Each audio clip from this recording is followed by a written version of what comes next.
आओ आओ, शांत हो जाओ, शाबाश। पब्लिक के लिए तो तुम दोनों बहुत ही चहेते बन गए हो। अब हमारी पार्टी ज्वाइन करके तुम दोनों ने हमारी पार्टी की भी शान बढ़ा दी है। हाँ, कहाँ है सीएम साहब? वो अभी मीटिंग कर रहे हैं। क्या मूर्ति जी, असेंबली की सीट के लिए नाम की जगह जाति प्रमाण पत्र क्यों डाला? इस एरिया के सभी उम्मीदवारों को जाति के हिसाब से ही सीट दी जाती है सर। इसलिए सर हमने रामनगर से मिश्रा का, आदिवासी क्षेत्र से भीमा का और मुस्लिम क्षेत्र से मोहम्मद अली का नाम जोड़कर ये उसकी लिस्ट बनाई है। तब तो जिलों का नाम भी मिश्रा नगर, भीमनगर और मोहम्मद नगर क्यों नहीं रख लेते? अगर हम किसी जाति विशेष के उम्मीदवारों का नाम चुनते हैं तो इससे सिर्फ एक ही जाति का विकास होगा। अगर पूरे राज्य का विकास चाहते हो तो उसे चुनो जिसे जनता चुने, जाति के हिसाब से नहीं। मिश्रा नगर, भीमा नगर और मोहम्मद नगर नाम बन गए तो इस देश का विकास नहीं हो पाएगा और हर मंत्री अपनी जाति के बारे में ही सोचेगा। क्या ये ठीक होगा?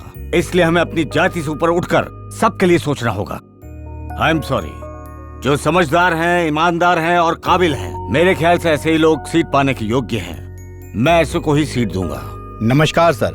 क्या तुम्हारे सामाजिक कार्यकर्ता यहाँ पर आ गए हैं? हाँ सर, वो बाहर ही खड़े हैं। सर, आईजी सर आपका वेट कर रहे हैं। Good morning sir. Good morning. ये जो आपने रिपोर्ट मंगवाई थी,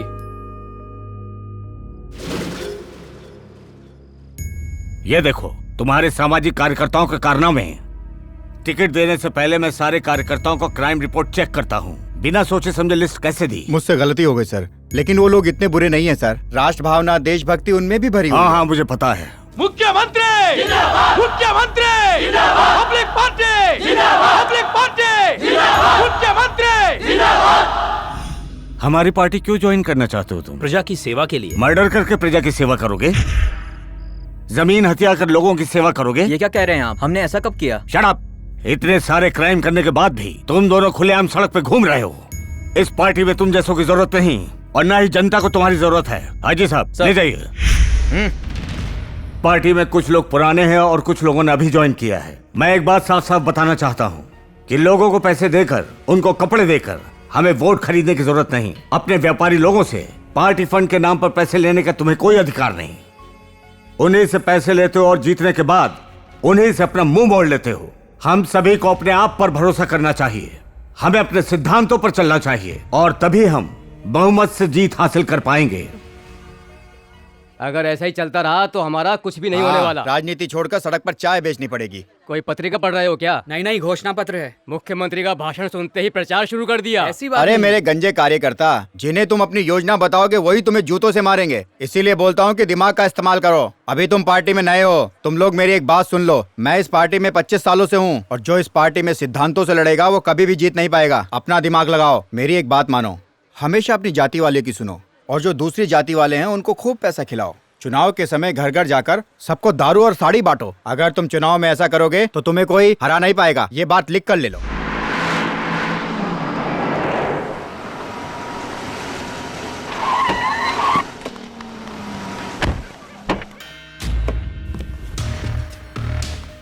अरे सर, चुनाव प्रचार के लिए इस गांव में आने की क्या जरूरत है?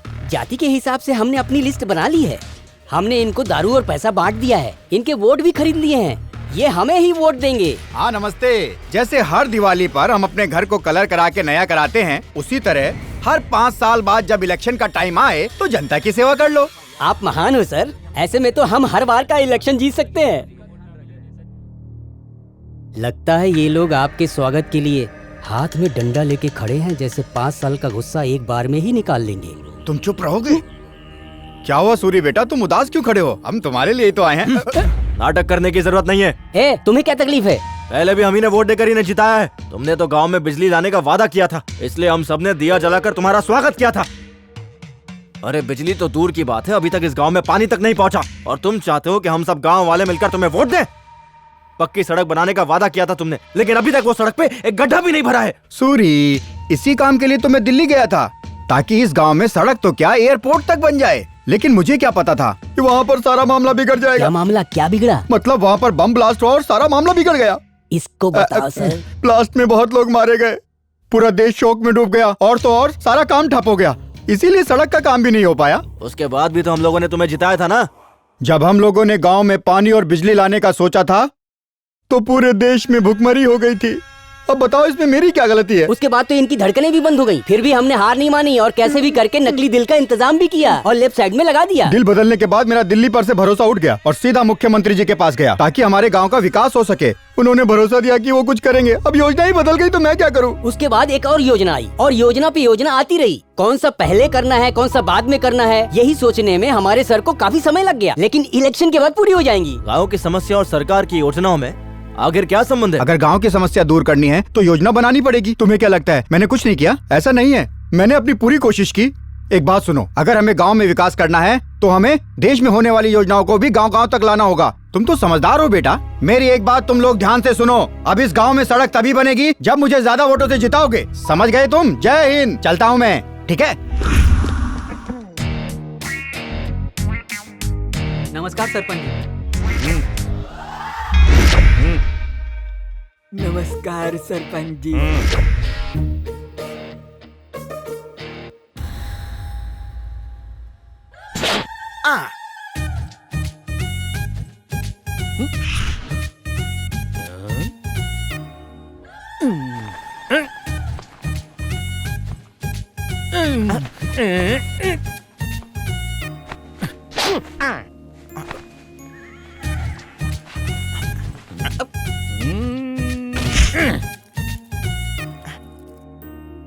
मालिक थोड़ा मुझे भी देना ना।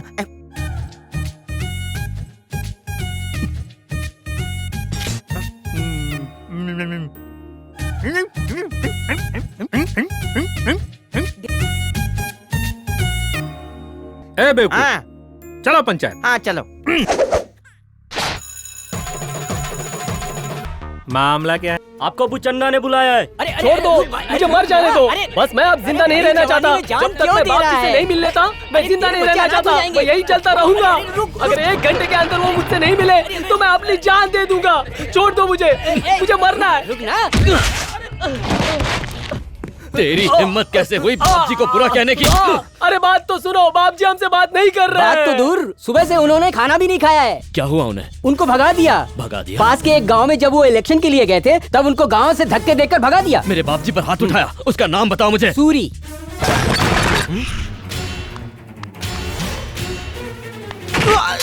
कौन है बेटा? बेटा, अरे क्या कर रहे हो? छोड़ो।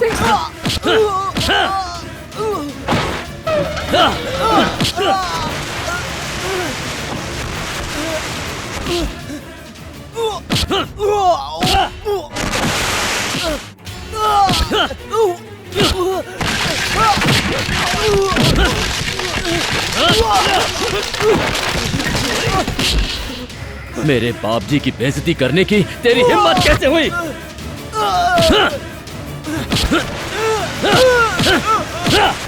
अरे बेटा, छोड़ो।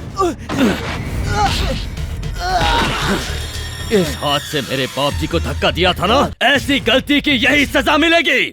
वो बाप जी मेरी माँ, मेरा बाप, मेरा परिवार मेरे लिए सब कुछ है। अगर किसी ने उन्हें कुछ कहा या उन पर उंगली भी उठाई तो मैं उसका यही हाल करूंगा, उसके हाथ पैर चीर दूंगा। सुन लिया? सर, सर रवि आ रहा है। रवि, वो देखिए। नमस्ते बाप जी।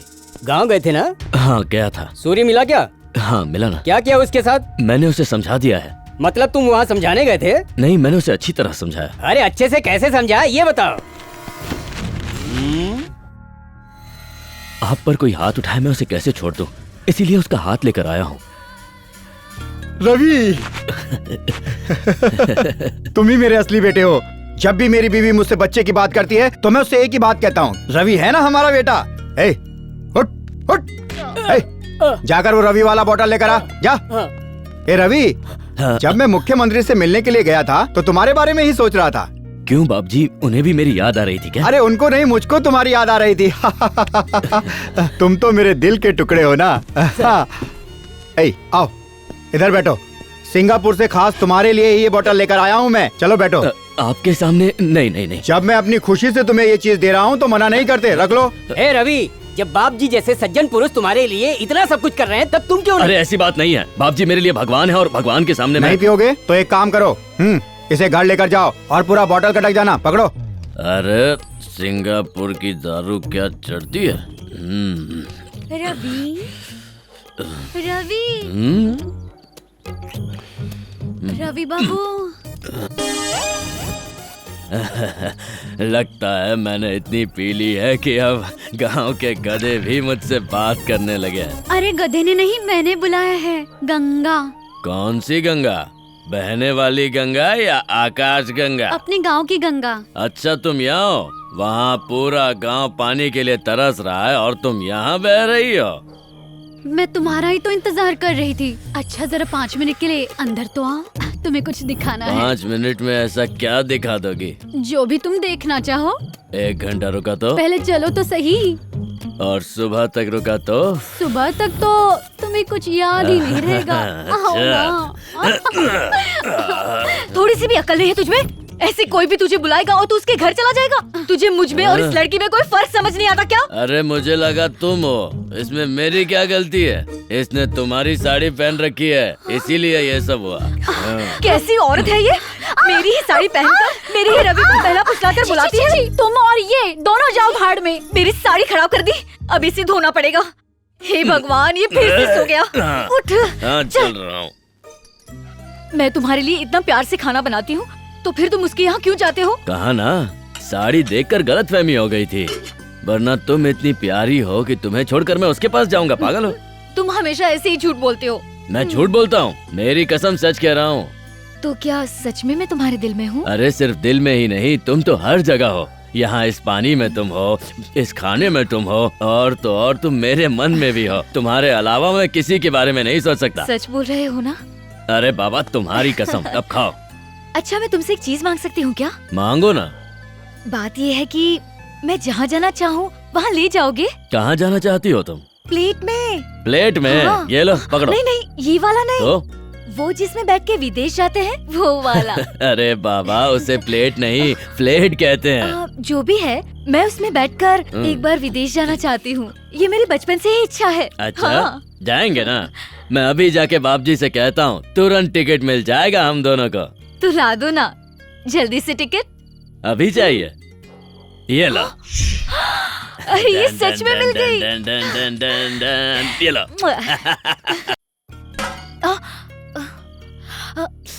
खाना बहुत अच्छा था, तुम्हारे हाथ में जादू है। और खाओ ना, सब तुम्हारे लिए है। खिलाओ। हाँ, और खिलाओ। खिला खिला कर इस आदमी को तुमने भैंसा बना दिया है। यहाँ की खाता है, बाहर जाकर झगड़ता है, और इन सब की वजह तुम हो। जाने दो, मुझे जो करना है करूंगी। शादी करूंगी तो इसी से करूंगी, वरना किसी से नहीं। अगर ये इसी तरह हमारे घर में आता रहा तो एक दिन गांव वाले हमारे मुंह पर थूकेंगे। अगर मेरी मर्जी से शादी करोगी तो खुश रहोगी। ऐसी उम्मीद मुझसे नहीं रखना। मैं सिर्फ और सिर्फ रवि से ही प्यार करती हूँ।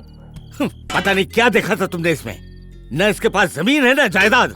दिन भर उस एमएलए के आगे पीछे घूमता है, बस उसी की शराब पीता है और उसके कहने पर लोगों के हाथ पैर उखाड़ता है। सुनो, अगर तुमने इससे शादी की तो यहाँ नहीं रहोगी, तुम भी जेल जाओगी। जेल भी जाना होगा तो जाऊंगी, लेकिन शादी रवि से ही करूंगी। अगर इससे शादी हुई तो मैं अपनी जान दे दूंगा।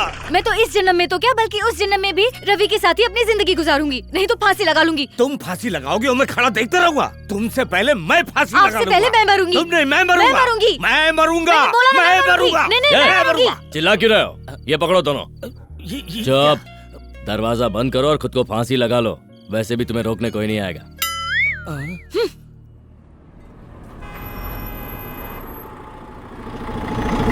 चलो चलो, जल्दी निकलो, चलो चलो।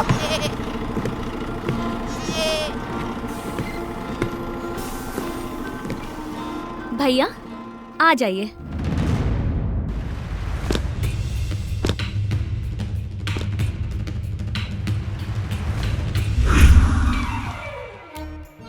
कंडक्टर साहब, इस जगह पर हमारा गांव तो नहीं है, फिर हमें यहाँ क्यों उतारा? उस गांव में जाने के लिए यहीं उतरना पड़ता है। क्यों भाई, वहाँ बस नहीं जाती है क्या? आप मिलिट्री में थे क्या? हाँ तो आपको राजनीति तो आती होगी। जरूर आती है, बोलो। दोस्ती के खातिर हमने पाकिस्तान में बस जाने दी, लेकिन हुआ क्या? युद्ध हुआ। तो बस समझ लो कि आगे के गांव का भी वही हाल है। आप यहाँ से सीधा चले जाओ, वही आपका गांव है।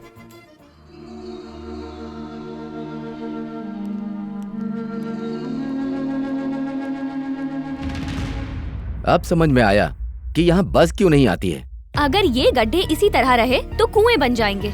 अगर पानी होगा तभी ये कुएं बन पाएंगे। क्यों भैया, यहाँ पानी नहीं है क्या? वो देखो। हम ऐसे गांव में आए हैं जहाँ पीने के लिए पानी भी नहीं है। तुम रुक क्यों गई? वहाँ देखिए। मतलब पानी ही नहीं, बिजली भी इस गांव में नहीं आती। चलो फिर, हम कर भी क्या सकते हैं? भैया, कारगिल में आपने लड़ाई की और वहाँ लड़ते लड़ते आपने क्या क्या सहा इसका अंदाजा भी नहीं है मुझे। लेकिन यहाँ आने से आसान तो कारगिल में आपके लिए लड़ाई करना रहा होगा।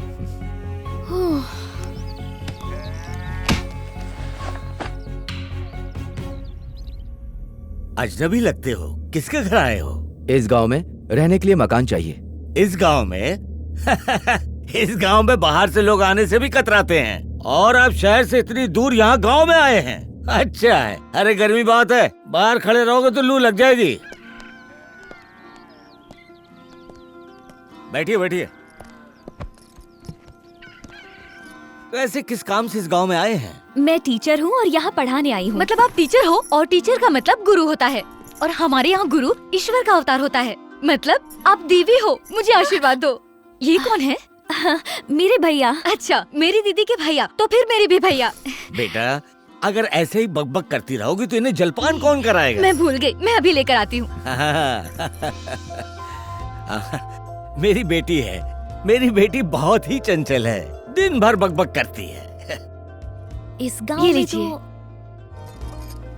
Thank you. मैंने सिर्फ दूसरी कक्षा तक ही पढ़ाई की है, लेकिन जब मैं तीसरी कक्षा में गई तब तक हमारे मास्टर जी गांव छोड़कर भाग गए।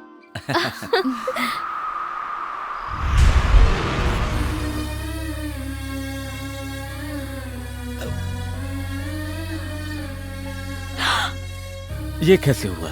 कोई एक्सीडेंट हुआ था क्या? चाचा जी, मेरे भैया एक सैनिक हैं और कारगिल की लड़ाई के वक्त इन्होंने अपना हाथ खो दिया था। ये बात आपने पहले क्यों नहीं बताई साहब? आप जैसे जवानों की वजह से ही हम जैसे लोग अपने घरों में सुरक्षित हैं। आप वीर पुत्र हो। चाचा जी, हाँ? इस गांव की पंचायत का ऑफिस कहाँ है? क्यों बेटी? भैया की बहादुरी के लिए सरकार ने हमें इस गांव में 5 एकड़ की जमीन दी है। उसी सिलसिले में सरपंच से बात करनी है। अपना सरपंच खुद अपने ही गांव में नहीं रहता, वो तो खुद ही गांव से दूर जाकर बसा है। वो तो नाम का सरपंच है, वो सिर्फ बड़े लोगों की सुनता है और उन्हीं की करता है। वो तो गांव में तभी आता है जब उसका कोई स्वार्थ होता है। देखो मेरे देश के जवान, ये सारी जमीन मेरे अंडर में आती है। यहाँ से लेकर वहाँ तक की सारी जमीन पर सिर्फ और सिर्फ मेरा हक है। फिर भी ये 5 एकड़ की जमीन तुम्हारे नाम करने का वादा करता है ये सरपंच। अरे नारायण, जा जमीन के दर्शन करा। यही तो है। इसकी आंखों पर मत जाना, इसके हाथ के इशारों को देखना। ये पत्थरों वाली जमीन तुम्हारी है। अरे तुम तो इस देश के बहादुर जवानों में से एक हो। इस पत्थर को काटकर जमीन बना देना पूरी तरह से। जय जवान जय किसान। यहाँ पर खेती कैसे होगी? मजाक मत करो। जब तुम्हारा भाई ऊंचे पहाड़ों पर दुश्मनों से लड़ सकता है तो क्या इन छोटे पत्थरों को काट कर मैदान नहीं बना सकता? फिर खेती करना, ये कॉन्फिडेंस मैं तुम्हें देता हूँ। जय जवान जय किसान। तो वो खाली जमीन हमें दे दीजिए। नहीं, यहाँ एयरपोर्ट बनने वाला है। क्या? एयरपोर्ट? बस तो यहाँ आती नहीं तो एयरपोर्ट कैसे आएगा? क्यों नहीं? एयरपोर्ट क्यों नहीं? क्या इस गांव की कोई हैसियत नहीं है क्या? क्या यहाँ विकास नहीं होना चाहिए? क्या विकास के सपने भी नहीं देख सकते? ये भी अधिकार नहीं है? ये नहीं कर सकते, वो नहीं कर सकते? जैसे विकास का सपना देखना कोई बहुत बड़ा जुर्म है। अरे जैसे सपनों में कविता को, बबीता को, अनीता को या फिर सविता भाभी को कोई भी आम आदमी देख सकता है, इसी तरह यहाँ एयरपोर्ट बनना भी देख सकता है। यहाँ पर एक एयरपोर्ट बन जाए, यही मेरा सपना है। सबका साथ सबका विकास।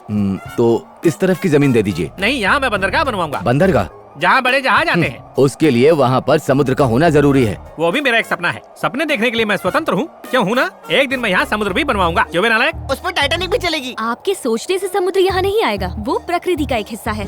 अरे नादान बालिके, अगर मैं रुपए दिखाऊंगा तो समंदर क्या, समंदर का बाप भी उसके साथ साथ यहाँ पर चला आएगा और समंदर तो बन के रहेगा। और तुम केवल 5 एकड़ जमीन के लिए मुझे चोर भरी नजरों से देख रहे हो। बताओ, तुम सैनिक ही हो ना? तुमने कारगिल में युद्ध किया, मैं कैसे मानूं? तुम तो मुझे करीमनगर के हवलदार लगते हो, है ना? तुमने अपना हाथ उस युद्ध में खोया है, लेकिन तुम झूठ भी तो बोल सकते हो। सच बताओ। अगर सच जाना है तो आके सर्टिफिकेट देख लो। सर्टिफिकेट? ये तो कोई भी बनवा सकता है। आजकल तो नकली सर्टिफिकेट बनवाकर कोई भी डॉक्टर इंजीनियर बन जाता है। तुम लोग भी हो सकता है मुझे ठगने आए हो। इसका मतलब कारगिल सोल्जर होने का मुझे तुम्हें सबूत देना होगा, हा? बिल्कुल। और कोई रास्ता नहीं है ना? बिल्कुल नहीं। अरे बाप रे, ये मालिक कहाँ गायब हो गए? नीचे देखो, दिख जाएंगे। अरे बाप रे, लगता है ये चल बसे। अब तो सरपंच मैं ही बनूंगा। अभी नहीं, मुंह पर पानी डालो, उठ अरे जाएंगे। बच गया। लगता है सो गया। अभी उठाता हूँ। ये लो। जल गया जल गया जल गया। कॉफी गरम थी। सैनिक का मुक्का इतने फुट का। आप बताओ मैं कौन हूँ? सैनिक के रूप में आप रामायण के हनुमान हैं महाशय। बिना गदे के भी आप बहुत शक्तिशाली हैं। आपका हाथ ही आपका हथियार है। इन कपड़ों में आप देश के वीर सैनिक लग रहे हैं महाराज। आप तो इस पूरे गांव के हीरो हो। कारगिल युद्ध के महावीर चक्र हो आप। अब जल्दी से बताओ मेरी जमीन कौन सी है? अभी अभी जिस जमीन में आपने मुझे गाड़ा है, यही जमीन आपकी है। हे कारगिल वीर, यहाँ से निकलने का उपाय बताइए। एक काम करो, इसके गले में रस्सी डालो और बैलगाड़ी से खींच करके इसे बाहर निकाल लो। व्हाट एन आइडिया सर जी। मालिक मैं अभी बैल ढूंढ के लाता हूँ, तब तक आप कॉफी चाटो।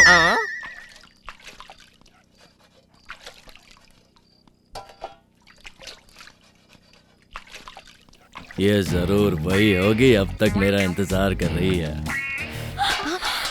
क्या हुआ दीदी? क्या किया इसने? क्या किया तुमने दीदी के साथ? मेरी कोई गलती नहीं है, ये तुम्हारे घर के सामने खड़ी थी, मैंने सोचा तुम हो। अंधे हो क्या? हम दोनों तुम्हें एक जैसी दिखाई देती है। तुम्हें मुझ में और इनमें कोई फर्क दिखाई नहीं देता? हमेशा नशे में रहती हो। चुप हो जाओ।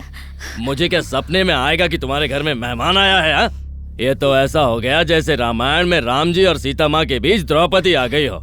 देखिए मुझसे गलती हो गई, मैंने गलती से आपको पकड़ लिया। वैसे आप हैं कौन? ये इस गांव में नई टीचर बन के आए हैं। अच्छा, अब ये कौन है? और ये टीचर के भैया है। ओहो, अपने बहन की रक्षा के लिए आए हैं। सिर्फ अपनी बहन की रक्षा के लिए नहीं, सारे देश की रक्षा के लिए आए हैं। ओहो, भैया सैनिक हैं। जब भी हमारे देश पर खतरा आता है तो उनसे लड़कर यही लोग हमारी रक्षा करते हैं। हमारा देश वैसे ही सुरक्षित है, ये क्या कर लेंगे? हम मजे से खाते हैं या मजे से पीते हैं। देखो मैं तो सिगरेट भी पीता हूँ। हमारे पास सब कुछ है, ये क्या बचाएंगे? आए बचाने हैं। मैं तुम्हें बताता हूँ कि मैंने क्या बचाया है। बताओ क्या बचा है? जब जब दुश्मन देश ने हमारी धरती माँ को नुकसान पहुँचाने की कोशिश की, तब तब हमारे जवानों ने अपने जान की बाजी लगा दी। कारगिल युद्ध में जब हमारे पड़ोसी ने हम पर आक्रमण किया, तब तब हमारे जवानों ने अपने जान की परवाह किए बिना दुश्मनों को अपनी धरती माँ की रक्षा करने के लिए यहाँ से मार भगाया। ऐसी रक्षा की है मैंने। कौन सा तीर मारा है? बड़ी बड़ी बात करते हो हैं? पूरा पाकिस्तान मेरे इस जेब से भी छोटा है और उससे लड़ने के लिए तुमने इतने साल लगा दिए, खुद को महान कहते हो। ये सब क्या है? तुम्हें पता है तुम क्या बोल रहे हो? देश के लिए इन्होंने अपना हाथ गंवा दिया। अच्छा, और इनके साथ तुम ऐसे बात कर रहे हो? सरकार ने इन्हें अपने गांव में 5 एकड़ जमीन दी है। हाथ तोड़वाने के लिए सरकार ने इन्हें 5 एकड़ जमीन दी। इस हिसाब से हाथ तोड़ने के लिए मुझे कितनी जमीन मिलनी चाहिए, ये सोच रहा हूँ मैं। अरे तुम अंदर चलो।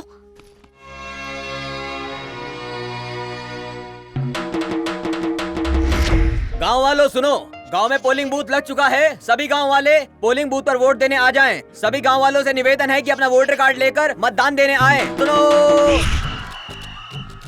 ये सब क्या हो रहा है? यहाँ पर बच्चों को क्यों लाए हो? वोट देने के लिए साहब। ये पिछले साल ही बड़े हुए। ये तुम लोग क्या बकवास कर रहे हो? सिर्फ 18 साल वाले ही वोट दे सकते हैं। मजाक मत करो। मैं मजाक नहीं कर रहा हूँ। मजाक नहीं तो और क्या है? ये तुम्हें बड़े लगते हैं? क्या हुआ? इस गांव में सिर्फ मेरी चलती है। अगर मैंने कहा ये बड़े हैं तो इसका मतलब कि ये बड़े हैं। गांव में कुछ दिनों पहले एक आदमी के हाथ उखाड़ने का मामला तुमने सुना ही होगा। हाँ, मैंने सुना है। जिसने हाथ उखाड़ा था यही है। इसका नाम रवि है। ये जो बोलता है वही नियम बन जाता है। अगर रवि ने बोला बच्चा बड़ा है तो आप कुछ नहीं कर सकते, आपको लिखना ही पड़ेगा। समझ गया, वो छोटे बच्चे नहीं बड़े आदमी ही हैं। चलो अपना नाम बताओ। महेंद्र बाहुबली साहब, उम्र 35 साल। लिखाओ लिखाओ, ये 35 का लगता है। ये है देव सेना, उम्र 22 साल। साहब जल्दी से इसका नाम लिखिए क्योंकि मुझे किसी काम से जाना है। इसका नाम है भल्लाल देव और उम्र है 22 साल। ये कैसे काम कर रहे हैं आप? इन बच्चों का नाम वोटर लिस्ट में क्यों लिख रहे हैं? ये काम हम बड़ों का राष्ट्रीय अधिकार है। सरकारी अफसर होने के बावजूद इन जैसों की हाँ में हाँ मिला रहे हैं। शर्म नहीं आती आपको? उनको देखो, चाहे वो 80 साल का बूढ़ा हो या ये 8 साल के बच्चे, सब वोट करेंगे। तुम यहाँ पर नहीं हो ना? अपने काम से काम रखो, ज्यादा दिमाग मत चलाओ। लिखो लिखो। हाँ लिखो। साहब इसका नाम लिखो। इसका नाम है कटप्पा और उम्र 40 साल, एक बड़ी कंपनी का मालिक। रुक जाओ, क्या नाटक चल रहा है? तुम यहाँ बच्चों का नाम लिख रहे हो जिन्हें वोट देने का अधिकार ही नहीं है। ये क्या राशन की लाइन है जो पूरे खानदान का नाम लिख रहे हो? इन बच्चों ने तो अभी ठीक से स्कूल भी नहीं देखा है। किसने कहा कि ये 40 साल के हो गए हैं? मैंने। और किसकी हिम्मत होगी? तुम इनके बाप हो क्या? तुम्हारी औलाद है ये? यहाँ क्या हो रहा है इससे तुम्हें क्या मतलब? इस गांव में इस उम्र के लोग अपनी माँ की गोद में घूमते हैं क्या?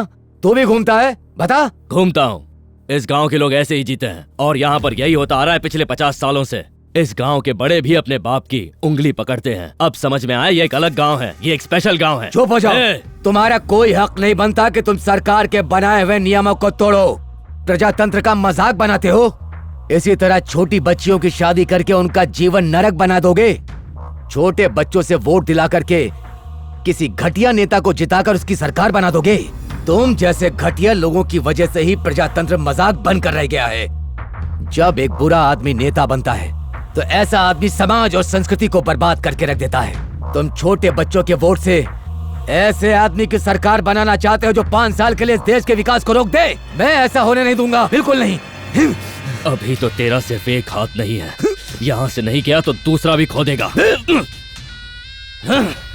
अरे नहीं बेटा। चाचा जी, इस गवार से बहस करके मेरे भैया ने बहुत बड़ी गलती की है। तुम लोग वोट दिलवा के किसी को भी जितवाते हो, फिर 5 साल तक वो दिखाई नहीं देते। इसलिए इस गांव का आज तक विकास नहीं हुआ और ना ही कभी तुम लोग होने दोगे। अगर तुम्हें ये बच्चे भी कम लग रहे हैं तो इस लिस्ट में गाय बैलों के भी नाम लिखवा दो। तुम्हारी ये घटिया तरीके तुम्हें ही मुबारक हो। जल्दी जल्दी भरो रे, जल्दी करो, जल्दी डालो अंदर। सर देखिए कितनी भीड़ इकट्ठा हुई है।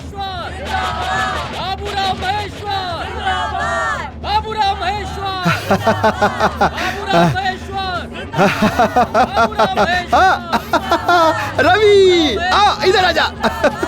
तू तो मेरे जिगर का टुकड़ा है।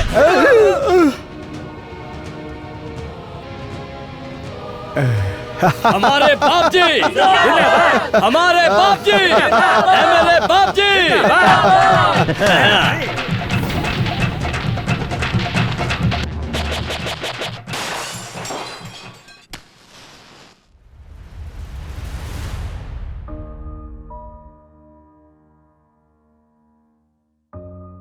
ये क्या साहब, इस गांव में कभी भी बिजली नहीं आई, फिर भी आपने लालटेन जलाकर गांव को रोशन कर दिया। किस खुशी में साहब? कल त्योहार जो है, त्योहार है स्वतंत्रता दिवस। ओह अच्छा अच्छा, तो इस बार गणपति का त्योहार 15 अगस्त को आ रहा है।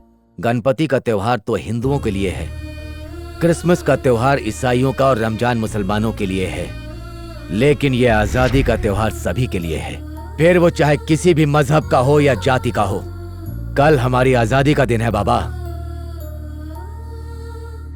माफ कीजिए साहब, हम लोगों ने बिजली और पानी के अलावा आज तक कभी कुछ सोचा ही नहीं। आजादी क्या होती है हमें कुछ पता ही नहीं साहब। झंडा फहराने के लिए कौन आएगा? सरपंच या एमएलए? उनको बुलाने से कोई फायदा नहीं, वो नहीं आने वाले। पर झंडा फहराने के लिए कोई नेता तो चाहिए ना। इस तिरंगे को किसी भी नेता की जरूरत नहीं है बाबा, भारतीय होना काफी है। तो रस्सी कौन खींचेगा? आप हो ना। मैं? इस पूरे गांव में आप ही हैं जो इस तिरंगे को फहरा सकते हैं। इस गांव में गुंडे और मवाली तो बहुत मिल जाएंगे, लेकिन आप जैसा कोई नहीं है जिसे अपने देश और मिट्टी से इतना ज्यादा प्यार है। तो ये सिर्फ आप ही कर सकते हैं।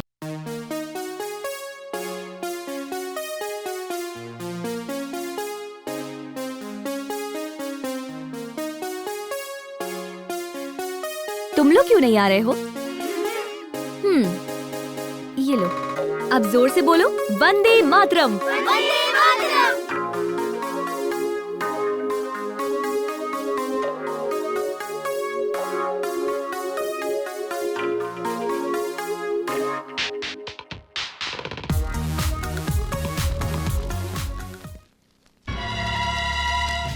यहाँ से झंडा कौन ले गया? हाँ चल थला। इन लोगों की इतनी हिम्मत! इस तरह से झंडे का अपमान कर रहे हो? अरे मार करो, बचाओ। रुक जाओ। ये सब क्या है? इन बेचारों को क्यों मार रहे हो? क्या किया इन्होंने? ये लोग तुम्हारी ही वजह से बिगड़े हुए हैं। जरा इनसे पूछो क्या किया है। क्या किया है? तुम्हारा हाथ पकड़ा क्या? तुम्हारी साड़ी खींची है क्या? तुम्हें देखकर सीढ़ी बजाई है? मेरी माँ का आंचल खींचा है बेवकूफ। ये झंडा मुझे मेरी जान से प्यारा है और ये लोग इसे जमीन पे डाल करके इस पर जुआ खेल रहे थे। क्यों रे? लेकिन रवि भाई, मुझे नहीं मालूम था कि झंडा देश का है। हम लोगों को लगा ये किसी पार्टी का झंडा है। Shut up! पार्टी के झंडे और देश के झंडे में तुम्हें फर्क नजर नहीं आता? इंसान हो या जानवर हो तुम लोग? इन्हें जानवर क्यों कह रहे हो? जब तुम्हारे दुश्मनों ने इस झंडे के सामने तुम लोगों को मारा तब क्या किया तुमने? तब तो कुछ नहीं किया। यहाँ तक कि एक मैच हारने पर भी लोग इस झंडे को जला देते हैं। तब तुम्हारे मन में बात नहीं आती, जाओ मारो उन्हें। न जाने कितनी पार्टियों ने ऐसा झंडा बनाकर पूरे गांव में लगाया है। ऐसे ही कपड़े पहनते हैं वो पार्टी वाले। सिर्फ जय जवान कह देने से इस देश का कुछ नहीं होगा। पहले इस झंडे को लोगों के दिलों में बसना होगा। इस देश के लोगों को एक साथ जुड़ना होगा, तब ये समझेंगे कि ये हमारा तिरंगा है। चलो तुम्हारे कहने पर मैं ये बात मान लेता हूँ, लेकिन इन्हें कौन बताएगा, कौन समझाएगा इन्हें? इसे बताने की जरूरत नहीं पड़ती है। जब कोई बच्चा अपनी माँ की कोख से जन्म लेता है तो वो खुद ही दूध पीने लग जाता है। माँ उसे ये नहीं बताती कि उसे दूध कैसे पीना है। वैसे ये झंडा भी सभी के लिए माँ के आंचल के जैसा ही होता है। जब कोई सैनिक अपनी सरहद पर खड़े होकर दुश्मन से लड़ता हुआ शहीद होता है तो किसी पुरस्कार के लिए नहीं, बल्कि भारत माता की सुरक्षा के लिए शहीद हो जाता है।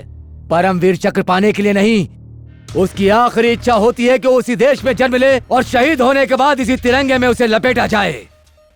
अगर कोई भी मेरे सामने इसे किसी पार्टी का झंडा बताएगा तो मैं उसे जान से मार दूंगा। कारगिल हो या कश्मीर, अगर मुझे फिर से लड़ना पड़े तो ये जवान तिरंगे के लिए अपनी जान दे देगा।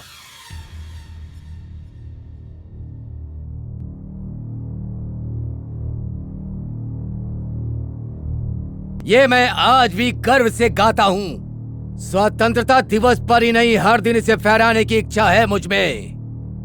जब ये शान से लहराता है तो मेरा सर गर्व से ऊंचा हो जाता है।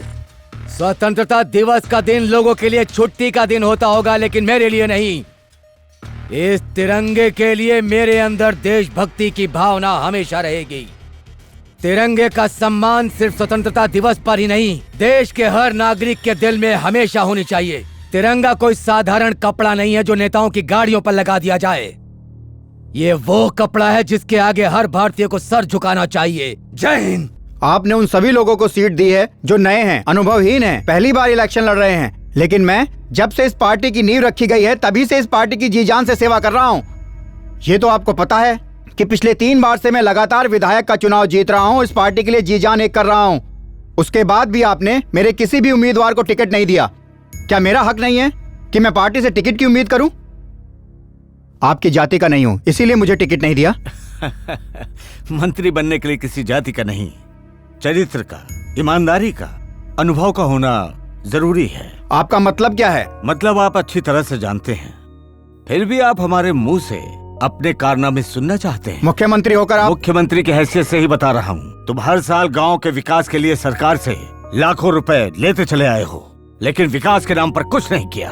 तुमने थोड़े से पैसों से भी अगर तुमने अपने क्षेत्र में कुछ अच्छा काम किया होता तो सीट क्या, मैं तुम्हें मंत्री बना देता। क्यों चुप क्यों खड़े हो? मेरी बात ध्यान से सुनो बाबूराव। अगर परिवार के 3 बच्चों में कोई बच्चा नालायक हो जाए तो पिता अपने उस बच्चे को घर से निकालता नहीं है, बल्कि उसे सही गलत का मतलब समझाता है। 25 साल से तुम इस पार्टी से जुड़े हो, इसलिए मैं तुम्हें पार्टी से निकालना नहीं चाहता, बल्कि तुम्हें एक और मौका देना चाहता हूँ। समझे? मेरी बात मानो, तुम बहुत सीनियर हो, इसलिए ये बात तुम्हें आखिरी बार समझा रहा हूँ। इसीलिए कम से कम एक सीट तो मुझे देनी चाहिए थी ना सर। ये सीट अच्छे और ईमानदार लोगों के लिए है, तुम्हारे लिए नहीं।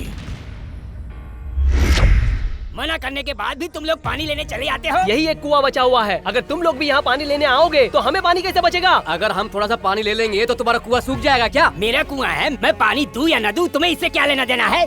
कैसी बात कर रहे हैं आप? हम इतनी गर्मी में पानी के लिए कहाँ कहाँ भटकेंगे? हाँ, जैसे कि यहाँ बहुत बड़ा तालाब है और हम लोग पानी दान करने के लिए बैठे हैं। तो क्या हम बिना पानी पिए ही रहेंगे? अगर ये बचा हुआ पानी तुम लोगों को दे दिया तो हमको भी ये गांव छोड़कर पानी के लिए कहीं और गांव में जाना पड़ेगा। ए बुढ़ाऊ, ज्यादा बकबक मत कर, हम पानी लेने आए हैं। चलो रे, पानी लेते हैं। ए, हमारे पानी को कोई हाथ नहीं लगाएगा। रुक जाइए, इन्हें पानी क्यों नहीं दे रहे हो? हम क्या करें, इस गांव में सिर्फ एक ही कुआं है, पानी खत्म हो जाएगा तो हम क्या करेंगे? चुप करो। पानी के लिए तुम लोग आपस में जानवरों की तरह लड़ रहे हो। तुम लोगों को शर्म आनी चाहिए अपने ऊपर। अगर तुम लोगों को पानी चाहिए तो सरपंच के पास चलो। मालिक, मालिक दरवाजा खोलो, वो जवान आया है, क्या हुआ? आप ही को ढूंढ रहा है। कौन सा जवान? उम्र में जवान, ताकत में जवान, मुझसे भी जवान? कौन जवान है? सामने आओ। अबे नालायक, पूरा नहीं बोल सकता था कि वो कारगिल वाला जवान आया है? मुझे जमीन के अंदर गाड़ने के बाद बताएगा? गुरु, कारगिल वाले जवान भाई अंदर आइए। आइए, आइए, कुर्सी पे बैठिए। बैठिए। जय जवान जय किसान। आपके भाई के कारण ही हमारा देश सुरक्षित है। आप क्यों आए, मुझे ही बुलवा लिया होता गुरु। गुरु, इस बार मुझे जमीन में दफनाने तो नहीं आए है ना? नहीं, ऐसी बात नहीं। ठीक है। पानी की कमी से गांव के सारे कुएं सूख गए हैं जी। गांव में अब रहना मुश्किल हो गया है। आप मेरी जमीन ले लो, लेकिन गांव वालों को पानी दे दो। सही पकड़े हैं, आपका फैसला बिल्कुल जायज है, परंतु यहाँ पानी लाना मेरे वश में बिल्कुल नहीं है। लेकिन आप तो सरपंच है ना? सरपंच होने का बहुत नाजायज फायदा उठाते हैं। सरपंच से ऐसी बातें नहीं करते। मैं गांव में जरूर जाता हूँ, लेकिन वहाँ गंदगी होती है, इसीलिए घर आकर नहाना पड़ता है, दबा कर भोजन करना पड़ता है, फिर पचाने के लिए डांस करना पड़ता है। मतलब आप गांव वालों के लिए कुछ नहीं करते? करूँगा ना, जब बिजली कड़केगी, बादल बरसेंगे और फिर बिजली आ जाएगी। बादल से बिजली कैसे? कैसे? बादल से पानी और बिजली से करंट। बिजली से करंट कैसे होगा? कैसे नहीं होगा? हमने तो पेट्रोल की जगह पानी का उपयोग सोचा है। पानी से यहाँ पर गाड़ियाँ भी चलेंगी। तुम्हें समझ में नहीं आया क्या? सिगरेट पीने से धुआं बनता है और धुएं से फिर बादल, बादल से बारिश होती है और फिर बारिश के बाद बाढ़। जब बारिश ज्यादा होती है तो बहुत कीचड़ बनता है और कीचड़ में कमल खिलता है।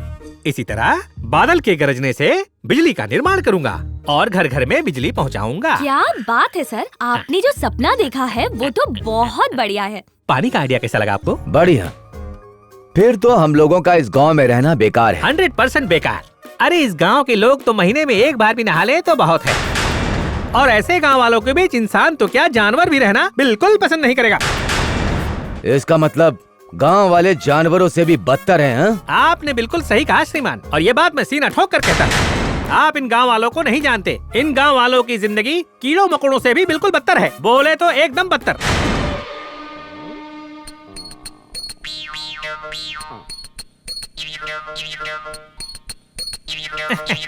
मुझे गलत मत समझना,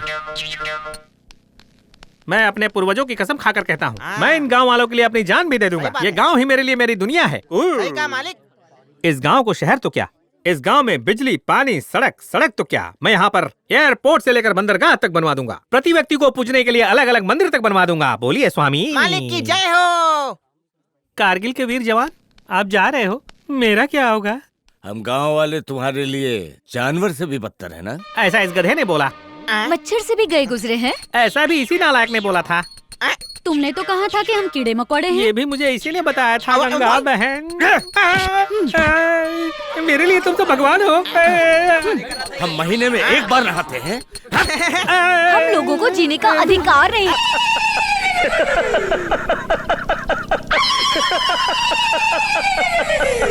उस जवान ने गांव वालों से तुम्हारी पिटाई करवा दी। उसने मेरा घर ही नहीं उजाड़ा, बल्कि मेरे मुंह का निवाला भी छीन लिया। उस सैनिक ने आने के बाद मेरा सुख और चैन सब कुछ छीन लिया है। जब तक ये गांव में नहीं था, मुझे छूने की हिम्मत तक किसी की नहीं थी, लेकिन अब देखो, जब से ये आया है, सबको भड़का रहा है, आपके खिलाफ भी बोला है। अगर ऐसा ही चलता रहा तो जो ये चखना खा रहे हो, ये जो दारू पी रहे हो, ये ग्लास की मदिरा, ये इज्जत का धागा, ये चखना, ये दारू, ये ग्लास और ये धागा, तुम रोड पे आ जाओगे और भीख मांगोगे। बस इतना ही कहना था। ए सुन, मुझे क्या बुद्धू समझता है? अरे ओ जालीदार सरपंच, मैं तुझे नहीं छोड़ूंगा। तू पिट के आ गया, कपड़े फड़वा के आ गया, पिट के आया, मार खा के आया, लुंगी फड़वा के आ गया। आज गांव वालों ने तेरी पुंगी बजा कर रख दी। अब ज्यादा नाटक किया तो तेरा पेट फाड़ दूंगा। अरे चुप हो जाओ तुम दोनों। इतनी छोटी सी बात का बतंगड़ बना के रख दिया। जाओ रवि को बुला कर लाओ, वो उन दोनों को उस गांव से धक्के मार के निकाल देगा। सब फेंक दो, कपड़े भी निकाल के फेंक दो, वो भी फेंक, तहस-नहस कर दो, सब कुछ बाहर फेंक दो, कुछ नहीं बचना चाहिए। निकाल के रख हम लोग। हाँ ये भी फेंक दो, सारा हमारा सामान बाहर क्यों फेंक रहे हो? इसके साथ तुम्हें भी फेंक देंगे। तुम्हें गांव छोड़ना होगा और ये घर खाली करना होगा। क्यों, क्या किया हमने? जरा बताओगे मुझे? बताने की कोई जरूरत नहीं है। क्यों जरूरत नहीं है? फिर इस तरह से तुम हमारे सामान को बाहर क्यों फेंकवा रहे हो? ये घर क्या तुम्हारे बाप ने बना कर दिया था? नहीं तो तुमने बनाया है क्या? इसके लिए मैंने किराया भरा है। तुम्हारा गांव पे राज होगा, मुझ पर नहीं। अब जल्दी बताओ कि मेरा सामान बाहर क्यों फेंकवाया? औरत हो इसीलिए सिर्फ सामान बाहर फेंका है, नहीं तो क्या? अगर जिंदा रहना चाहती हो तो अपने भाई को लेकर यहाँ से निकल जाओ। अगर मुझे मरने का डर होता तो मैं दुश्मन से गले लग जाता, उसके सामने अपना सर झुका देता और सही सलामत वापस लौटाता। लेकिन मैंने बिना डरे उनका सामना किया, क्योंकि मुझे अपनी जान से ज्यादा देश प्यारा था। इसलिए मैंने उनका डट कर सामना किया। इसीलिए तो इज्जत से कह रहा हूँ, वरना तुम्हारे सामान को जैसे निकाला वैसे तुम्हें गांव से निकाल देता। बाप जी के आदमी पर हाथ उठाने वाले किसी को भी इस गांव में रहने का हक नहीं है। तुम कौन होते हो मुझे इस घर से और इस गांव से बाहर निकालने वाले? इस धरती पर मेरा भी हक है, उतना ही जितना एक किसान को अपनी फसल पर होता है और एक जवान को अपने देश पर। और ये जवान जहाँ भी जाएगा उसके लिए इस देश की धरती सब कुछ होगी, क्योंकि ये धरती मेरी माँ है। ये देशभक्ति की बातें मेरे सामने करने का कोई फायदा नहीं। मैं सिर्फ बाप जी की सुनता हूँ। तुम्हें इस गांव से जाना होगा और सरकार से मिली जमीन को भी हमेशा के लिए भूल जाओ। और जहाँ तक तुम्हारी बहन की बात है, उसका भी ट्रांसफर हो चुका है। और हाँ, अगर तुम लोगों ने यहाँ से जाने से इनकार किया तो मैं तुम्हें जान से मार दूंगा। जब मैं दुश्मन की गोली से नहीं डरा तो तेरी बोली से क्या डरूंगा? तुम जैसे गरजने वालों को मैंने बहुत देखा है, जो केवल गरजते हैं, बरसते नहीं। तो बाप जी का फेंका हुआ एक प्यादा है जो सिर्फ उसी के इशारों पर नाचता है। भैया! रुको बाबा, छोड़िए, इसकी हिम्मत कैसे हुई? पागल करो, क्या कर रहे हो तुम? दूर रहो। क्या गलत बोला इन्होंने, बता। उस बाप जी के कहने पर तू किसी को भी मारने चला जाता है। तू तो इतने गिर गया कि उसके लिए कुछ भी करेगा। चुप कर। ये क्यों जाएंगे? इनको जाने को कह रहे हो? इन्होंने स्कूल को स्कूल नहीं मंदिर बना दिया है। कितना कुछ किया गांव के लिए। कारगिल के युद्ध में इन्होंने अपना हाथ गंवा दिया देश के लिए। इस गांव के सरपंच को गांव वालों के सामने बेनकाब किया। इन्हें इस गांव से जाने की कोई जरूरत नहीं है। इन्होंने ऐसा कोई गलत काम नहीं किया जो तू और तेरे बाप जी लोगों के साथ करते। जाना तो तुझे चाहिए, जा से निकल।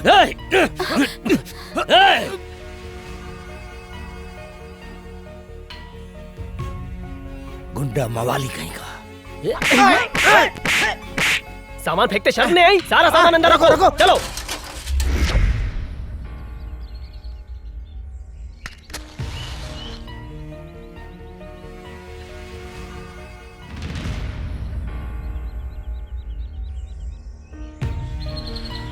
वासु। दीदी! बहना! बहना! दीदी! क्या हुआ? क्या बात है? बहना! ये क्या दीदी, तुम पानी भरने में मेहनत कर रही हो और वहाँ तुम्हारी मेहनत पर पानी फिर गया है। तुम्हारे होने वाले पति रवि पे कोई और डोरे डाल रहा है। ये बताओ अब क्या करोगी तुम बहना? कौन है वो? वही मास्टर, वही टीचर। क्या दीदी, तुम्हें पता नहीं? हाँ जानती हूँ उनको, मेरे साथ ही तो रहती है वो। क्या हुआ? दीदी वो रहती तुम्हारे साथ है, लेकिन गुलछरे रवि के साथ उड़ा रही है। उस टीचर को गांव से निकालने की धमकी दी, इसीलिए उसने रवि भाई पे डोरे डालना शुरू कर दिया और रवि खुद को संभाल नहीं पाया और रवि उस टीचर की जाल में पूरी तरह फंस गया। ये सब गलत है, मुझे उन पर पूरा भरोसा है। अरे तुम समझ क्यों नहीं रही हो? वो टीचर तुम्हारे रवि को पटा लेगी। तुमको कुछ पता भी है या नहीं? तुम तो हो ही इतनी अच्छी कि तुम्हें सब कुछ अच्छा ही दिखाई देता है और इसी बात का उसने फायदा उठाया है। यकीन नहीं आता तो जाके देख लो, वो एक साथ बाथरूम में है।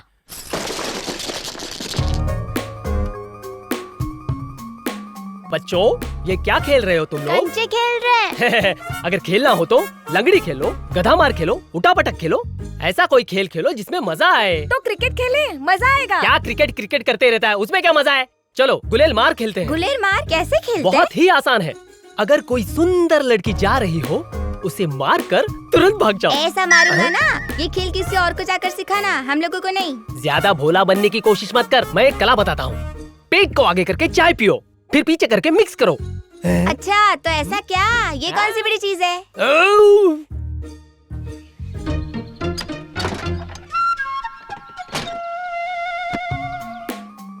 अरे उधर तो देख, टीचर कितनी खूबसूरत लग रही है ना।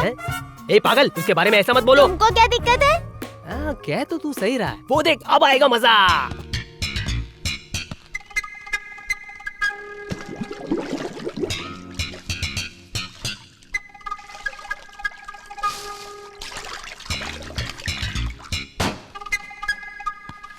अरे देखो ना उसको, वो रवि तो अंदर कूद गया। अभी केवल कूदा है, असली मजा तो अब आएगा। लेकिन कैसा मजा आएगा? बस तुम देखते जाओ।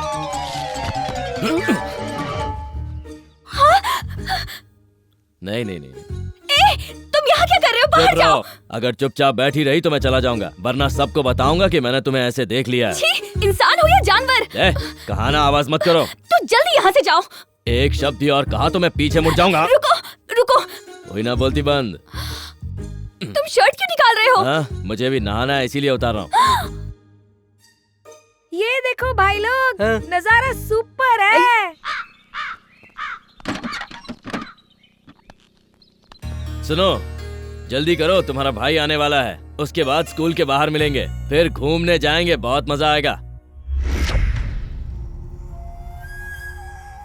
क्यों रे, यहाँ क्या करने आया कुछ था? नहीं, मैं नहाने जा रहा था लेकिन मेरा साबुन यहाँ था तो मैंने सोचा यहाँ से ले लेता हूँ। तो ले लिया?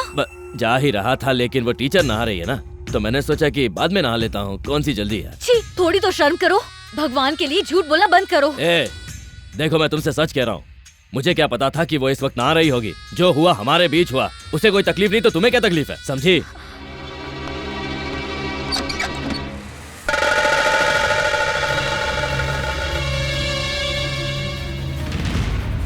मुझे तो लगता था तुम्हें सिर्फ पढ़ाना आता है, लेकिन तुम तो और भी बहुत कुछ कर लेती हो। मेरे रवि के साथ ऐसा करती हो कि दूसरों के साथ भी करती हो। शर्मिला, कुछ नहीं पता तो चुप रहो। बिल्कुल चुप रहना। तुम्हारी करतूत सबने देखी है कि तुम किसके साथ आ रही थी और अब अच्छाई का नाटक कर रहे हो। आखिर अपनी हरकत दिखा ही दी। बड़ी टीचर बनती फिरती है।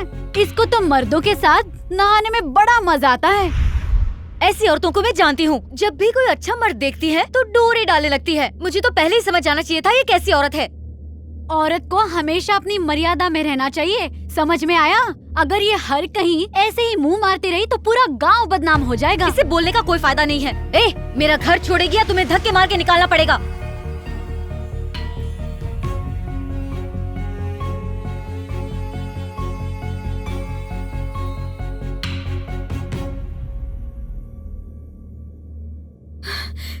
हाँ, मैं ऐसी ही औरत हूँ। अगर तुम लोगों को लगता है कि मैंने कुछ गलत किया है तो मैं ये जहर पी के मर जाती हूँ। बस मैंने बहुत कुछ सुन लिया। अगर मैंने कुछ भी गलत काम किया है तो वही आदमी मुझे सही साबित करेगा जिसने मुझे सारे गांव के सामने बदनाम किया है। उसको तो सब कुछ पता है कि मैं सही हूँ या गलत हूँ।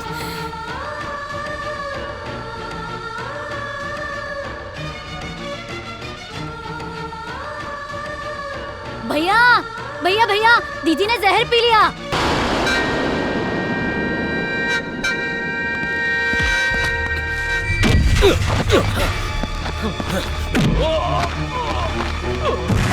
तेरे दलाल बाप जी ने औरतों और माँ की इज्जत करना नहीं सिखाया तुझे। उसके कहने पर तूने मेरी बहन को बदनाम करने की कोशिश की। मेरे बाप जी को तूने दलाल कहा?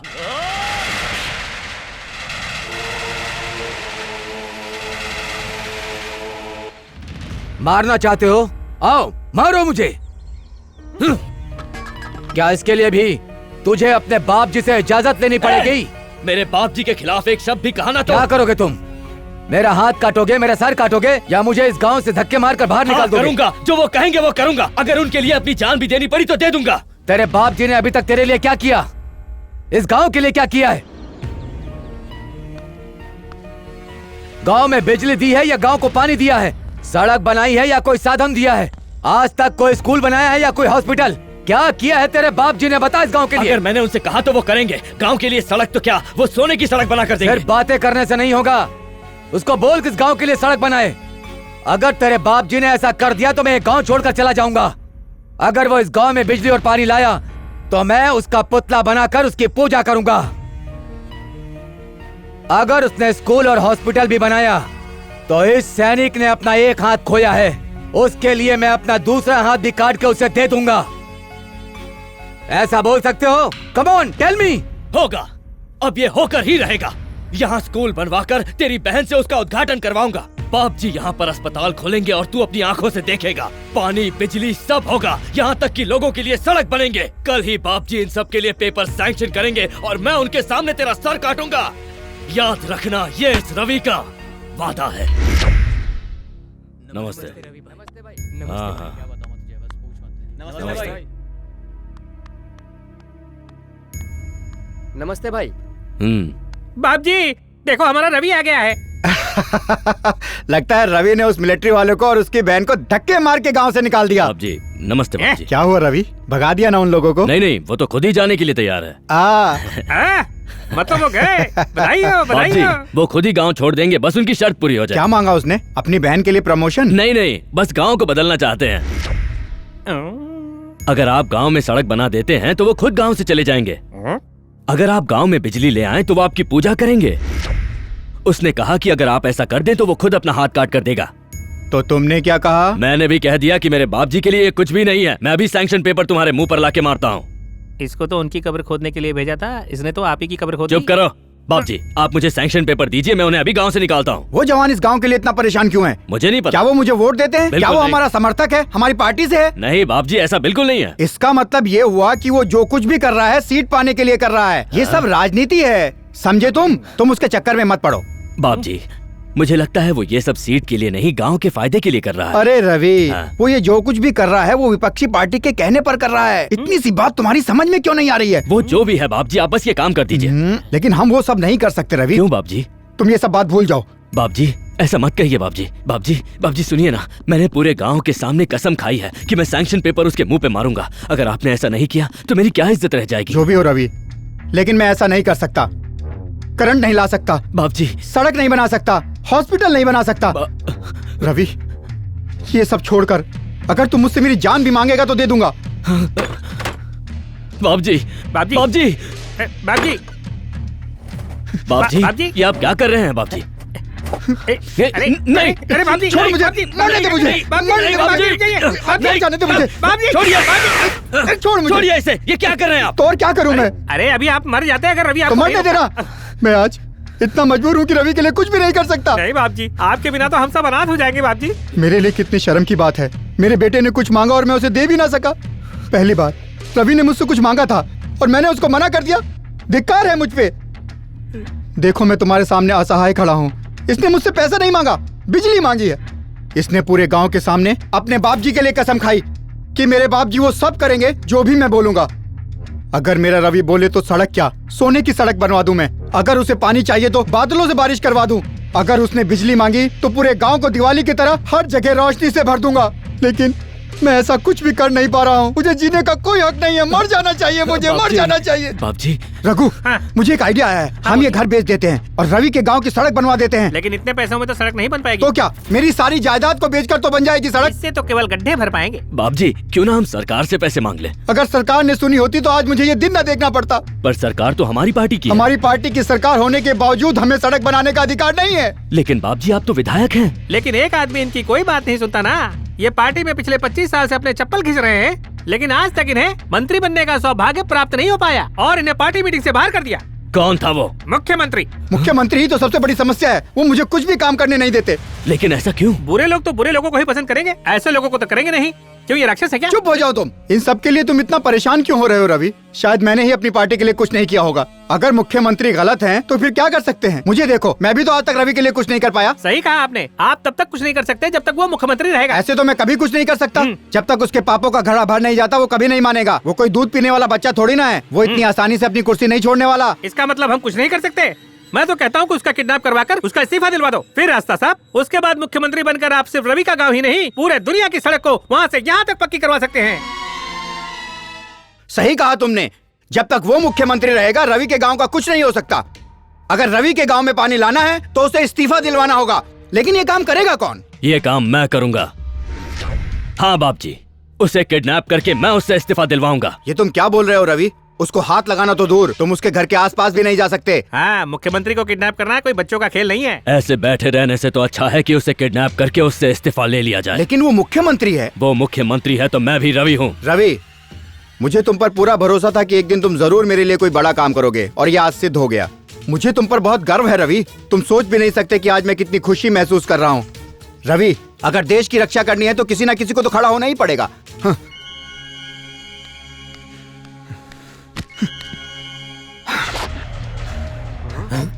भगवत गीता में श्री कृष्ण ने कहा है कि न्याय के लिए किया गया कोई भी कार्य बुरा नहीं होता।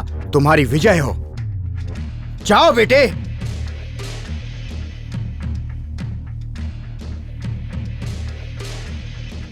बाप जी, किडनैप के चक्कर में कहीं इसका ऊपर का टिकट कट गया तो? अगर ये मर गया तो समझो ये गुंडा कम हो गया।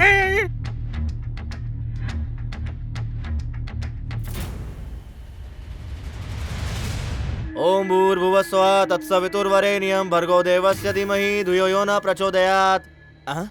हे भगवान, ये तो आपका भी प्रसाद चोरी कर लेता है। मैंने कहा पंडित जी, क्या आप 100 के बदले मुझे 2 50 का नोट देंगे? इस भिखारी के पास 100 रुपए कैसे आ गए? हाँ है मेरे पास। ले लीजिए, ये लीजिए। अब इसे अपने शुभ हाथों से डाल पेटी में डालिए। मेरे पैसे तो दो। अरे अभी तो दिए तुम्हें। तुमने केवल 50 रुपए दिए। मैंने तुम्हें कितने रुपए दिए? 50 रुपए। दान पेटी में कितने डाले? 50 रुपए। टोटल कितना हुआ? 100 रुपए। तो हिसाब बराबर। अरे काय का हिसाब बराबर? मैंने तुम्हें कितने दिए? 50 रुपए। इसमें कितने डाले? 50 रुपए। तो टोटल कितना हुआ? 100 रुपए हुए। हो गया ना हिसाब बराबर? अरे मैं ही तुझे मिला क्या सुबह सुबह? अरे दिमाग में भूसा भरा है क्या? मैंने तुम्हें 50 कितने दिए? इसमें कितने डाले? 50 रुपए। तो कुल मिलाकर कितने हुए? 100 रुपए हुए। मैं चलता हूँ। अरे लगता है मैं पागल हो जाऊंगा। अरे फिर से कंफ्यूज हो गए ना? इतना सोचोगे तो कंफ्यूज ही होगे ना? अकेले में सोचो, सब समझ में आएगा, ठीक है? दान पेटी में 50 रुपए डाले, हाथ में 50 रुपए। पूरे 100 तो हो गए, लेकिन मेरे 100 कहाँ हैं? नहीं दूंगा, भूल जा।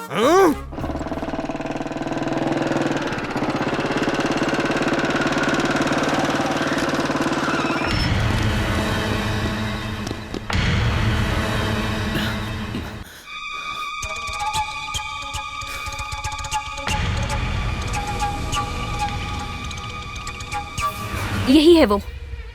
गिरफ्तार कर लो इसे। क्या ये बात सही है कि तुम गांव के बहुत बड़े गुंडे हो? ये बिल्कुल झूठ है। तुम किसी भी औरत को बाथरूम में नहाते हुए देखते हो? क्या ये तुम्हारी गुंडागर्दी नहीं है, या फिर इस बात को भी झुठलाओगे?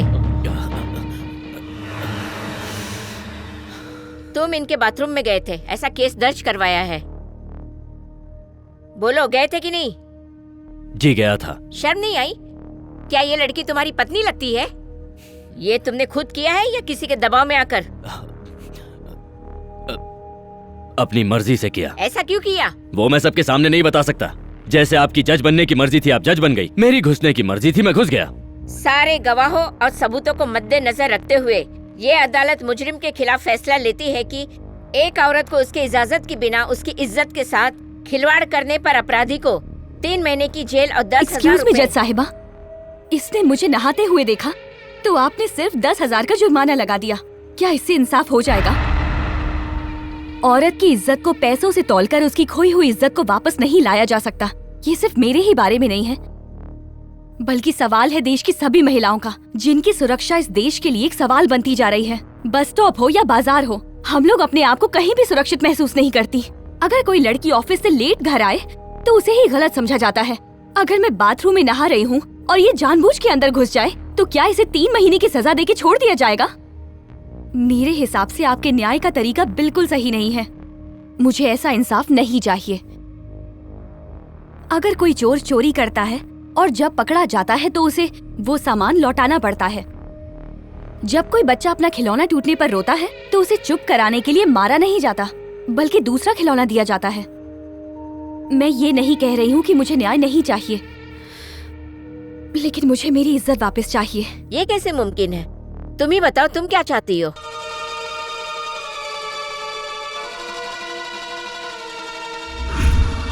इसे मुझसे शादी करनी होगी।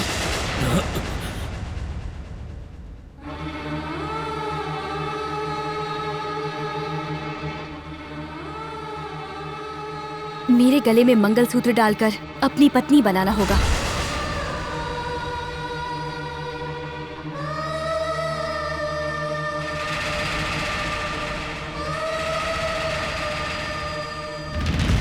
रवि ने गुनाह किया है और ये मामला एक औरत की इज्जत का है, इसलिए ये अदालत चाहती है कि रवि को इससे शादी करनी होगी। मैं शादी नहीं करूंगा, ये तो अन्याय है। अगर आप कहें तो मैं 20,000 भरकर 6 महीने के लिए जेल जाने को तैयार हूँ, लेकिन मैं शादी नहीं करूंगा, कभी Shut नहीं। up! इंस्पेक्टर। Yes madam. ये शादी आपके सामने होनी चाहिए। Okay madam. अगर शादी के बाद तुमने इसे परेशान किया तो तुम्हारे ऊपर सख्त कार्रवाई की जाएगी। ये अदालत का अंतिम फैसला है। ये क्या कह रहे हो तुम? यस, आपका किडनैपिंग प्लान लीक हो गया। यहाँ से जाते वक्त रवि की गाड़ी पुलिस की जीप में धड़ाम से घुस गई। उसको गिरफ्तार करके ले गए। मैंने अपनी आंखों से देखा। अब बारी आपकी है। अगर पुलिस ने रवि की कुटाई की तो वो आपका नाम जरूर लेगा। सीएम को मारने का प्लान आप ही का था ना, तो आपको फांसी जरूर होगी। अगर फांसी नहीं हुई तो कम से कम आपको काले पानी की सजा तो जरूर होगी। सोच लो आप। इसलिए मेरी मानो तो आप अपना नाम और हुलिया बदल लो। प्रॉपर्टी, घर परिवार, इन सब के बारे में जितना ही सोचेंगे उतना ही फंसते जाएंगे। इसलिए मैं तो कहता हूँ ये मोह माया छोड़कर, ये सीएम के पद का लोभ छोड़कर पाकिस्तान चले जाओ, अफगानिस्तान चले जाओ, या मौका मिले तो दुबई भाग जाओ। मैं तो कहता हूँ अपने देश में कश्मीर से लेकर कन्याकुमारी तक बहुत जगह पड़ी है, आप कहीं भी जाकर छुप सकते हैं। यहाँ मेरा काम कौन देखेगा? यहाँ की चिंता व्यर्थ में कर रहे हैं, यहाँ तो मैं हूँ ही। बस आप मेरे नाम की एक पावर ऑफ अटॉर्नी बनवा दीजिए, फिर मैं देख लूँगा। पावर ऑफ अटॉर्नी क्यों? ताकि आपका काम शांति से कर सकूं। सर, आपने खबर सुनी? क्या हुआ? वारंट निकल गया क्या? अरे वारंट नहीं, सीधा फैसला सुना दिया है। फैसला सुना दिया मतलब सजा पक्की हो गई। आपका तो एनकाउंटर पक्का है। एनकाउंटर किसका होगा बताओ जरा। अरे हमारे बाप जी का, और किसका? इनका क्यों? अरे उस रवि ने पुलिस को बाप जी का नाम बता दिया है। किसको? पुलिस को। लेकिन क्यों? सीएम को किडनैप करने का प्लान जो पता चल गया है। अरे जा, उस लड़की ने रवि के खिलाफ बाथरूम वाले जुर्म में केस कर दिया है। अदालत ने रवि को उस लड़की से शादी के सूत्र में बंधने का फैसला किया है। लेकिन मैंने तो वहाँ कुछ और ही देखा था। क्या देखा था? जब रवि ने जीप को टक्कर मार दी। उसके बाद क्या हुआ? मैं वहाँ से भाग गया। लेकिन जो तुमने बोला वो किसके लिए बोला? ऐसे सोचा मैंने। ऐसे कैसे सोचा? मैंने बस अंदाजा लगाया था और कुछ। आज मैं छोड़ूंगा नहीं तुझे। रुक जा, जाता किधर है? झूठा कहीं का, चल भाग। झूठ बोल बोल कर इसने तो मेरे दिल की धड़कन ही बढ़ा दी थी। इसकी तो मैं। रवि कहाँ मिलेगा? अपनी शादी में है, आज उसकी शादी है।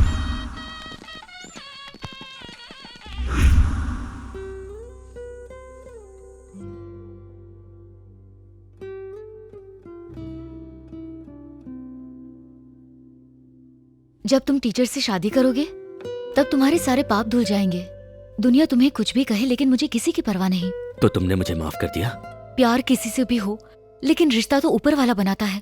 तुम मेरे साथ इतने सालों तक रहे लेकिन कभी कुछ गलत नहीं किया, इसीलिए मुझे तुम पर हमेशा से विश्वास रहा है। मुझे तुम पर पूरा विश्वास है कि तुम जो भी करोगे अच्छा करोगे। मैं जानती हूँ जब भी शराब पीकर तुम मेरे घर आते थे मुझे कभी भी उसका बुरा नहीं लगा, लेकिन आज एक गलती के कारण हम दोनों एक दूसरे से अलग हो गए। फिर भी मुझे बुरा नहीं लगा क्योंकि तुम सही कर रहे हो। आज मेरी बस एक ही इच्छा है कि मैं तुम्हारी और उस टीचर दोनों की शादी कराऊं। आओ।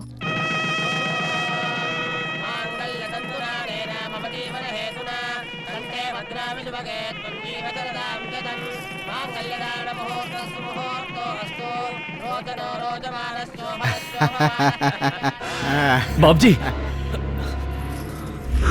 बाप जी मुझे माफ कर दीजिए, ये मैं अपनी मर्जी से नहीं कर रहा हूँ। नहीं बेटा, मुझे सब कुछ पता चल गया है, इसीलिए सुनते ही मैं तुम्हें आशीर्वाद देने चला आया। देखो कितना खुश हूँ मैं।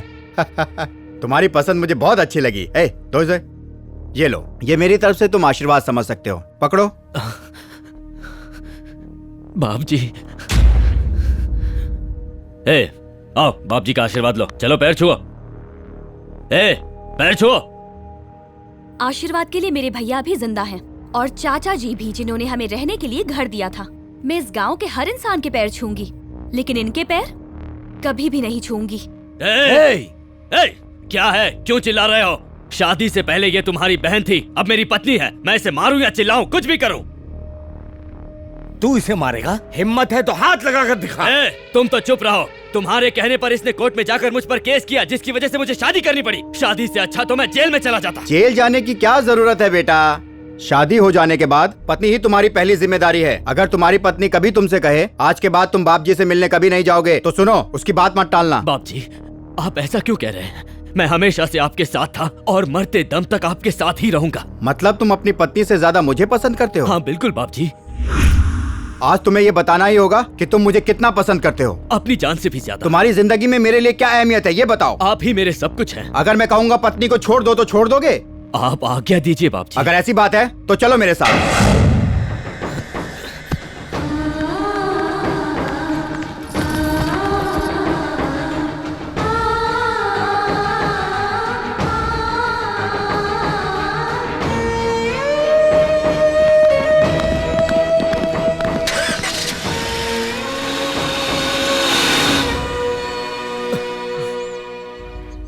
इस नीच आदमी से शादी करके क्या मिला तुम्हें?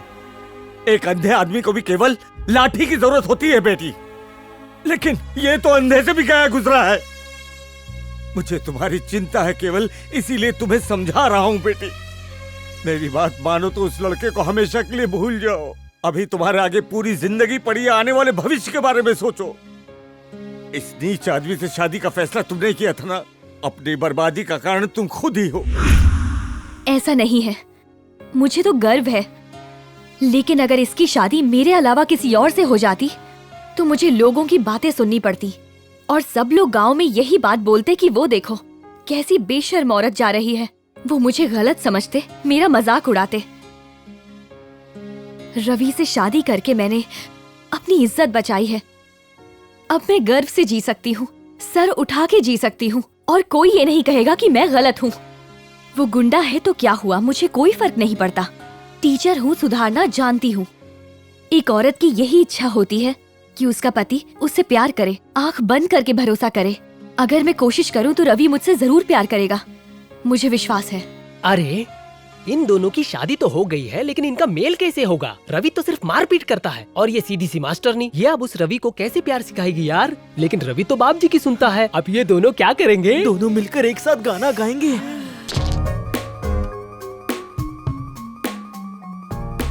क्या पंडित, आज प्रसाद नहीं खिलाएगा क्या? नहीं मिलेगा। 100 रुपए के छुट्टे तो होंगे ना? ऐसे क्यों देख रहा है यार? बेशरम, पहले मेरे 100 रुपए तो दे।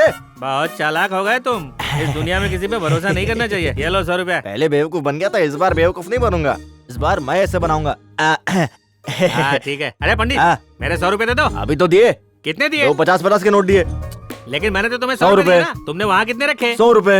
हाँ, तो टोटल कितने हुए? 200 रुपए। और मुझे कितने दिए? 100 रुपए। तो बाकी के 100 रुपए? तुमने तो केवल मुझे 100 रुपए दिए ना। अरे पंडित, मैंने तुझे कितने पैसे दिए? 100 रुपए। तूने वहाँ कितने रखे? 100 रुपए। दोनों एक साथ मिलाकर कितने हुए? 200 रुपए हुए। और मुझे कितने दिए? 100 रुपए। तो बाकी के 100 रुपए कौन देगा? अरे तुमने तो 100 रुपए दिए ना। हमेशा कंफ्यूजन पैदा करते हो। बताओ कितने पैसे दिए? 100 रुपए। तुमने वहाँ कितने रखे? 100 रुपए। तो टोटल कितने हुए? 200 रुपए। और मुझे कितने दिए? 100 रुपए। तो बाकी के 100 रुपए किधर है? लेकिन तुमने तो 100 दिए ना। तुम्हें टोटल कितने देने चाहिए थे? 100 रुपए। यही तो मेरा 100 रुपया है। चल निकाल यहाँ से। हमेशा मुझे लुटता रहता है, देख लूंगा तुझे। हाथ में 100 रुपए, यहाँ पर 100 रुपए, दोनों मिलकर 200 रुपए। मुझे दिए 100 रुपए, तो बाकी के 100 कहाँ गए? भूल जाओ उसे। तू केवल मंत्रों को गिन, पैसों को नहीं। कल सुबह 10 बजे पार्टी ऑफिस से मुख्यमंत्री अपने बाकी के एमएलए के साथ मीटिंग के लिए निकलेंगे। मुख्यमंत्री और एमएलए सिग्नल से होते हुए स्वर्गीय पुतले पर जाएंगे। वहां से ठीक 11:15 बजे वो मंत्री पद की शपथ के लिए मंत्रालय जाएंगे। बाकी का काम तुम्हें नेताजी समझाएंगे। मुख्यमंत्री के मेन गेट पर ही कार्यकर्ता और सिक्योरिटी गार्ड तैनात रहेंगे। तुम्हें बहुत ही सावधानी से काम लेना पड़ेगा। अगर तुम्हें गेट के अंदर जाना है तो उसके लिए वीआईपी पास की जरूरत पड़ेगी। आप बस वीआईपी पास का इंतजाम कीजिए। पब्लिक पार्टी जिंदाबाद, पब्लिक पार्टी जिंदाबाद, पब्लिक पार्टी जिंदाबाद, पब्लिक पार्टी जिंदाबाद, पब्लिक पार्टी जिंदाबाद, पब्लिक पार्टी जिंदाबाद, पब्लिक पार्टी जिंदाबाद, पब्लिक पार्टी जिंदाबाद।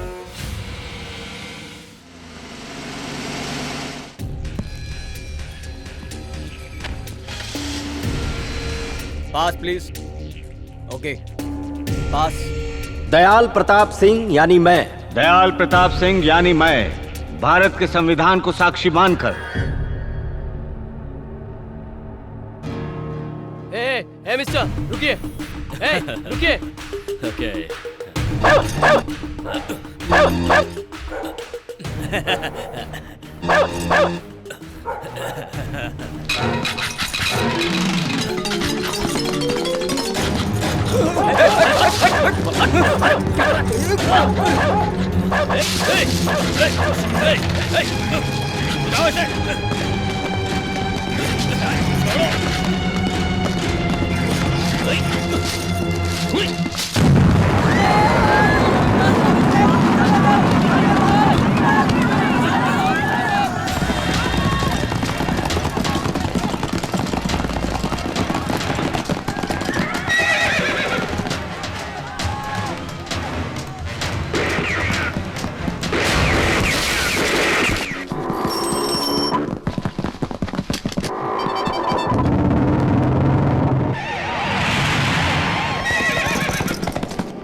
मैं माननीय मुख्यमंत्री जी और उनके सभी मंत्रियों का स्वागत करता हूं।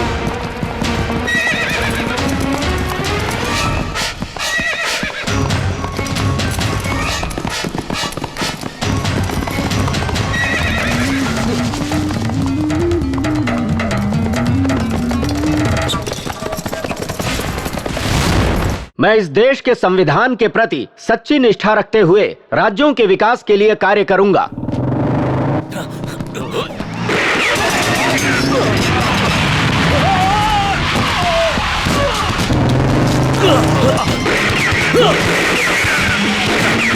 ईश्वर को साक्षी मानकर यह शपथ लेता हूं।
रुक जा, भागना किधर है?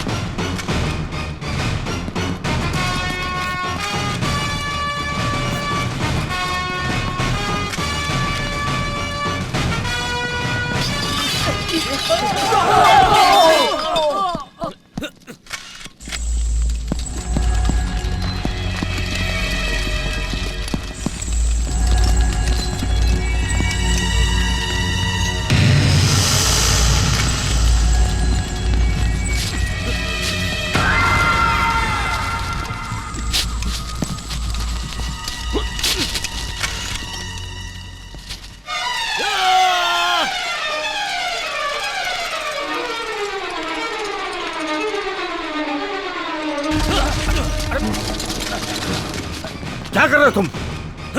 हिम्मत है तो चलाओ गोली। No, don't shoot him, don't shoot. No.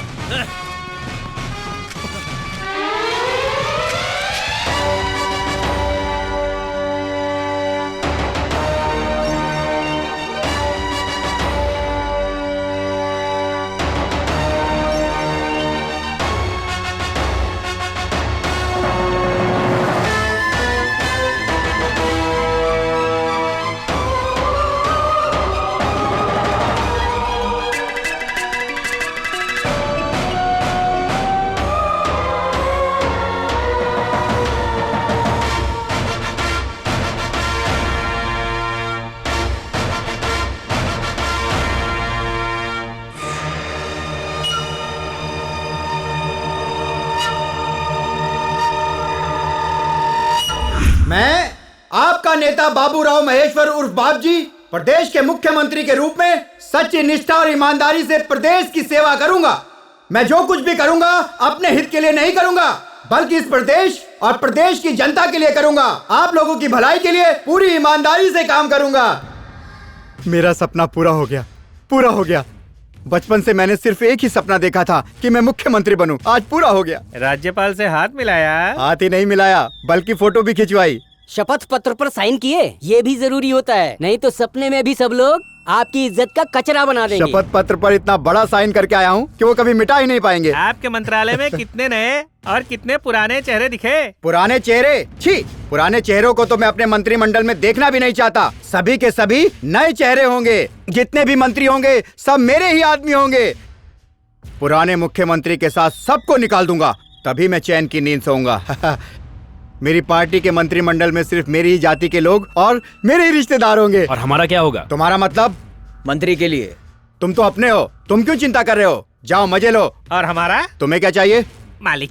गांव का सरपंच बनकर काम करते करते मैं थक गया हूँ। अब मुझे मंत्री पद दिला दीजिए, कम से कम एक सीट ही दिला दीजिए। सीट की चिंता मत करो, तुम्हें कोई पद दिलवा दूंगा। मुझे तो लगा मैं आपकी सरकार में मंत्री बन जाऊंगा। वो एमएलए होता है रे। सर 25 का हो गया हूँ लेकिन अभी तक शादी नहीं की है। आज तक केवल आपकी ही सेवा की है। अब मेरी सेवा करने की जरूरत नहीं है, तुम भी शहर का कचरा साफ करने के लिए नगर पालिका में आके सेवा करो। मुझे एमएलए बनना है। एमएलए बनना कोई हलवा है क्या? अरे सुनो मेरी बात, इस बड़बोले बेवकूफ के मुंह लगोगे तो कुछ भी हाथ नहीं आने वाला। हम कैसे पैसा कमाते हैं क्या फर्क पड़ता है, हमारे लिए तो पैसा जरूरी है। अब हमें एमएलए बनने के बारे में सोचना छोड़कर कुछ और गड़बड़ घोटाला करना पड़ेगा। तुम तो इस आदमी से भी ज्यादा गए गुजरे निकले।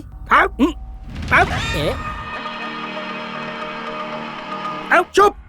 नमस्कार, आज की सबसे बड़ी खबर ये है कि मुख्यमंत्री का अपहरण हो गया है।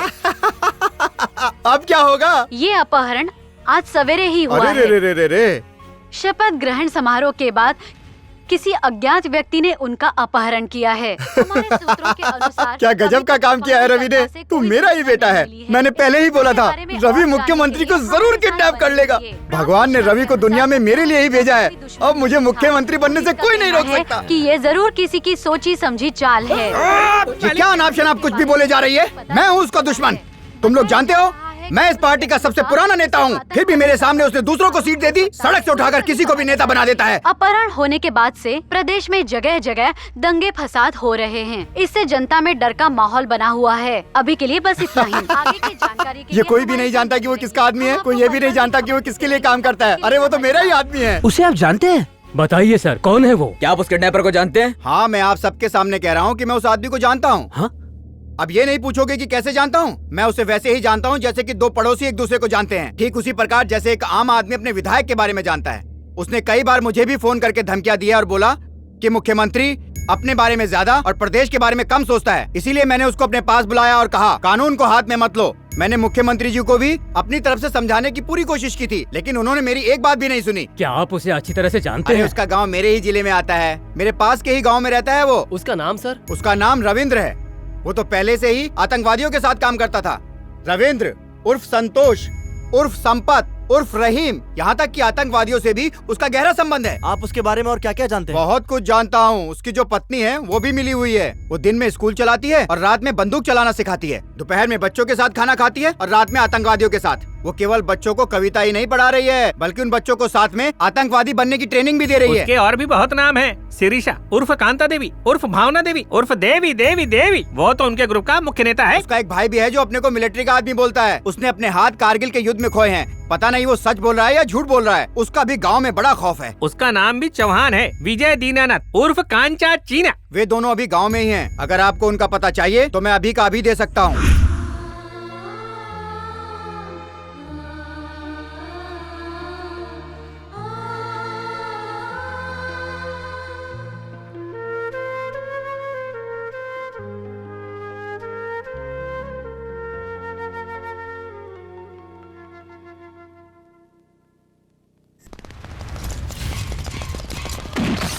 कम ऑन, हिलना मत, हाथ ऊपर। तुम्हें गिरफ्तार करने का ऑर्डर है। लेकिन क्यों? तुम्हें सच में नहीं पता तुमने क्या किया है? गलत काम करना तो दूर, मैंने कभी सोचा भी नहीं। ऐसा क्या सबूत है तुम्हारे पास कि मैंने कोई गुनाह किया है? मेरी गिरफ्तारी से पहले कोई एफआईआर दर्ज की होगी, नहीं तो कोई चार्जशीट दाखिल की होगी मेरे खिलाफ। एफआईआर तो उन लोगों के लिए बनाई जाती है जिसने चोरी की है या डाका डाला है, लेकिन तुमने जो गुनाह किया है उसके लिए एफआईआर और चार्जशीट की कोई जरूरत नहीं है। हमने ऐसा कौन सा जुर्म किया है? क्या हमने कोई बहुत बड़ा घोटाला कर दिया है, या हमने किसी का खून कर दिया है, या फिर किसी बैंक या लोगों का पैसा लेकर भाग गए हैं? मुख्यमंत्री का किडनैप हुआ है और उनका किडनैप तुम लोगों ने ही किया है। इंस्पेक्टर, क्या बकवास कर रहे हो तुम? चुप रहो। इतना बताओ कि मुख्यमंत्री को कहाँ रखा है? हम मुख्यमंत्री को किडनैप क्यों करेंगे? आपके पास इस बात का सबूत है? उनका किडनैप रवि यानी तुम्हारे पति ने किया है। तुम्हारा पति रवि आतंकवादी गिरोह से मिला हुआ है। तुम दोनों भी उसी के लिए काम करते हो और इस किडनैपिंग में उसका साथ दिया है। नहीं, उस किडनैपिंग से हमारा कोई ताल्लुक नहीं। तुम्हें भी उसके बारे में कुछ पता नहीं है क्या? ये तो पता ही होगा कि रवि ने किडनैप किया है। वो क्या काम करता है वो तो पता ही होगा ना। मैं अच्छी तरह जानता हूं तुम जैसों से कैसे निपटना है। तुम्हें ये बताने में शर्म आ रही है कि तुम्हारा पति एक गुंडा है, लेकिन जाकर मेरी पत्नी से मेरे बारे में पूछो तो वो शान से बोलेगी कि मेरा पति एक पुलिस वाला है। तुम्हारे पूरे गांव को पता है कि तुम्हारा पति रवि एक गुंडा मवाली है, छोटी छोटी बात पर मारपीट करता है। फिर ये बात तुम्हें कैसे नहीं पता कि तुम्हारा पति क्या करता है? ये तो पता ही होगा कि उसका कितनी औरतों के साथ चक्कर है। क्या उसने अपनी इन हरकतों के बारे में तुम्हें कुछ नहीं बताया? या फिर अब भी यही कहोगी कि तुम्हें इसके बारे में कुछ नहीं पता? नहीं पता। तुम्हें जो पूछना है मुझसे पूछो। अगर इतनी दया आ रही है तो सब कुछ सच सच क्यों नहीं बता देते? आज मुख्यमंत्री जी का किडनैप हुआ तो सिर्फ तुम्हारी वजह से। अगर तुमने उस रवि का साथ नहीं दिया होता तो हमारे मुख्यमंत्री जी का कभी भी किडनैप नहीं हुआ होता। अब देख मैं कैसे अपने तरीके से इससे सच उगलवाता हूँ। चल बता, तेरा पति कहाँ छुपा है? नहीं जानती। इंस्पेक्टर, तू ये गलत कर रहा है। शर्म नहीं आती तुझे एक औरत पर हाथ उठाते हुए? तेरी माँ को शर्म आ रही होगी कि तुझ जैसे बेटे को उसने जन्म दिया। इस गलती के लिए तुझे भगवान माफ नहीं करेगा। तो इंसान नहीं, दरिंदा है।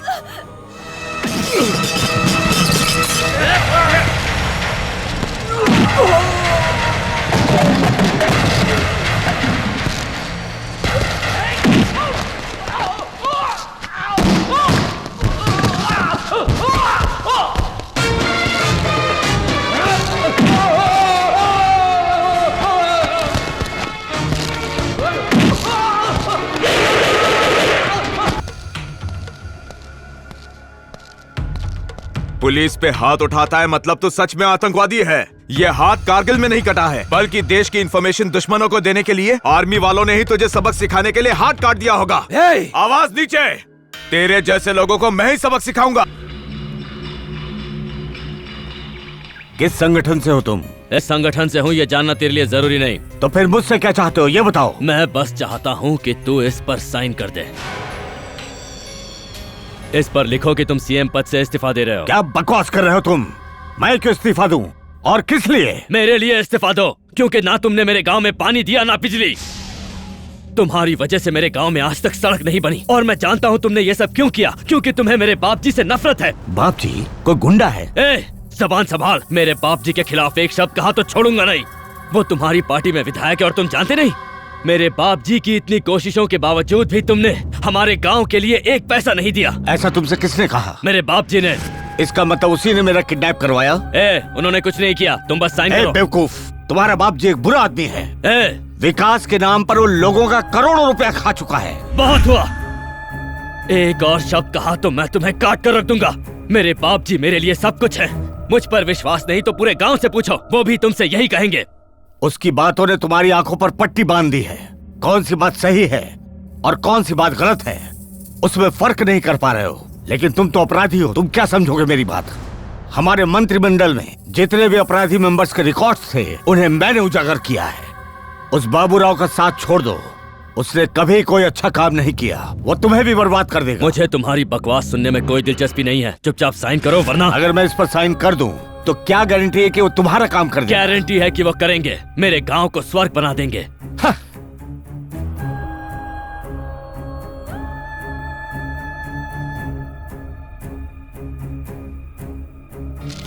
साइन किया है कि नहीं? मेरा काम तो हो गया, तू निकल चल। इसने साइन कर दिया है भाई। क्यों बे? क्या बोला था? इस पार्टी को हमारी जरूरत नहीं है।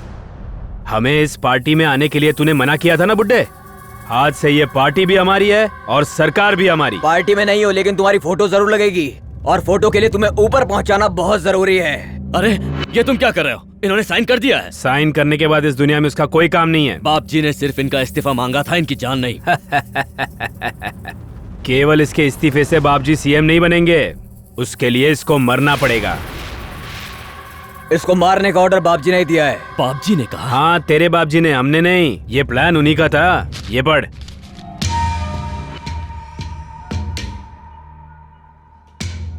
तू और तेरा पूरा परिवार सब नक्सलवादी बन गए। तुमने मुख्यमंत्री को मारा है और इसीलिए पुलिस ने उन दोनों को गिरफ्तार कर लिया है। क्यों विश्वास नहीं होता ना कि तेरे बाप जी ने तेरे साथ ये किया? बाप जी किसी का सगा नहीं है। वो सांप से ज्यादा जहरीला और शेर से ज्यादा खतरनाक है, और तू तो उसके टुकड़ों पे पलने वाला गुलाम था। रवि, तुझे मालूम है बाप जी ने हमें यहाँ किस लिए भेजा है? उन्होंने तुम्हारा भरपूर इस्तेमाल किया है। मुख्यमंत्री को किडनैप करने के लिए पुलिस तेरा कभी भी इनकाउंटर कर सकती है। तेरी पत्नी और उसके भाई दोनों ने गुनाह कबूल कर लिया है कि ये सब उन दोनों ने ही किया है। अब तुम दोनों नहीं बच सकते हो।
चलिए, चलते रहिए, चलते रहिए।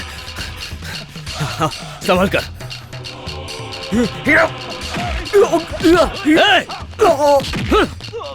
छोड़।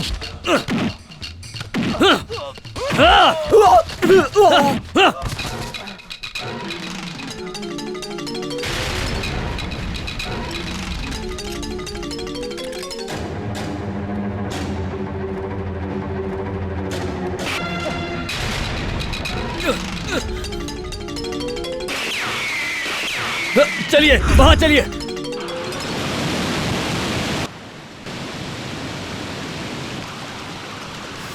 आप ठीक हैं? मेरा हाथ मत छोड़िएगा।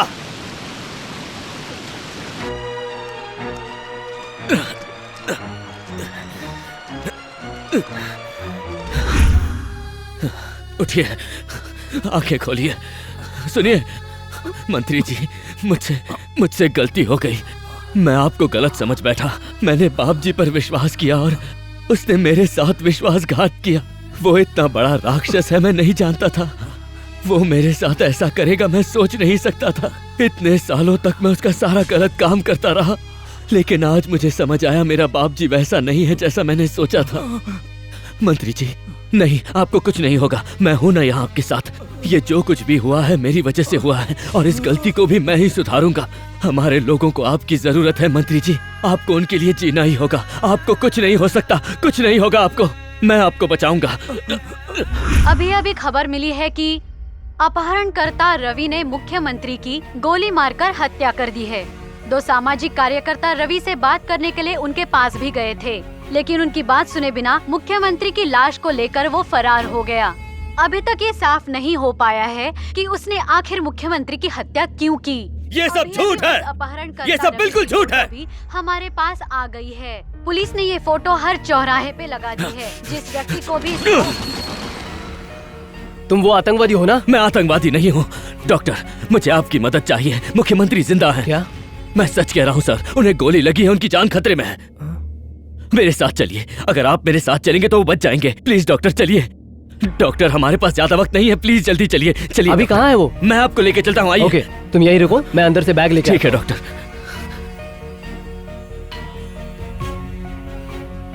शुक्रिया डॉक्टर, लाइए मैं पकड़ता हूँ। रुक जाओ। कम ऑन, पकड़ो इसे। धोखेबाज। सच्ची ऐसा हुआ क्या? क्या मेरे क्यूट से चेहरे पे आपको सच्चाई नहीं दिखती? मुख्यमंत्री अभी तक जिंदा है।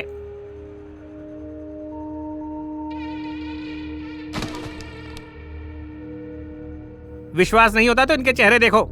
इस हीरो का चेहरा देखो, इस राक्षस का चेहरा देखो। इन दोनों को आपने एक छोटा सा काम दिया था, वो भी इनसे ठीक से नहीं हुआ। इन्हें तो मैं तलवार से काटूंगा। अरे मैं तुम्हारी बात नहीं कर रहा हूँ, जरा दूर रहो। हाँ, ये भी कोई बात होती है? ये तो कितने पुराने वफादार हैं, हमेशा आपकी सेवा करते हैं। क्यों, सही कहा ना? ठीक है। अब ऐसे बैठने से क्या होगा बाप जी? आपके पूरे प्लान को चौपट कर दिया उसने। अब आप सीएम कैसे बनोगे? नए आदमियों को लूंगा, अपने लोगों को लूंगा, ये करूंगा, वो करूंगा। वो रवि तो सीएम को लेके भाग गया। सीएम बनने के सपने देख रहे थे ना? अब वो शातिर सीएम तुम्हें निचोड़ कर आपके हाथ काट कर वहाँ लटका देगा। अगर अभी भी सीएम बनने का सोच रहे हैं तो अपने इस हसीन सपने को भूल जाइए। अब तो आप प्रायश्चित की अग्नि में जलकर और ज्यादा काले हो जाएंगे। अगर सीएम ने अपना मुंह खोला तो सबसे पहले आपका ही नाम लेगा, हम लोगों का नहीं। और फिर उस रवि की जगह आपको फांसी के फंदे में लटका देंगे। अभी कहाँ मिलेगा वो? ये तो उस रवि को ही मालूम है।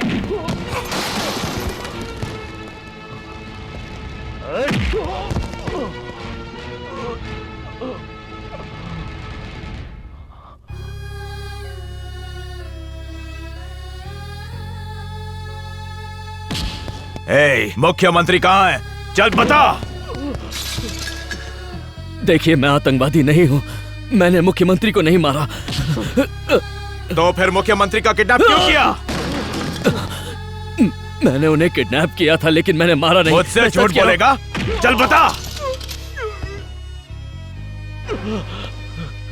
अगर मुख्यमंत्री इस्तीफा दे देते तो मुझे सैंक्शन पेपर मिल जाता, ऐसा बाप जी ने मुझसे कहा था, इसीलिए मैंने ये किया। मुख्यमंत्री जी को कहाँ छुपाया है? चल बता, बोल, जल्दी बोल। मैं कोर्ट में सबसे कह दूंगा कि मैंने ये सब अकेले किया है, मैंने उन्हें गुंडों से बचाया था। मेरा विश्वास कीजिए, मैंने कुछ नहीं किया। अगर तूने उनको बचाया है तो बता कहाँ है वो, बता। तुम सब बाप जी से मिले हुए हो, अगर मैंने बता दिया तो तुम उन्हें मार दोगे। मारो इसको, मारो इसे। ए, रुक जाओ।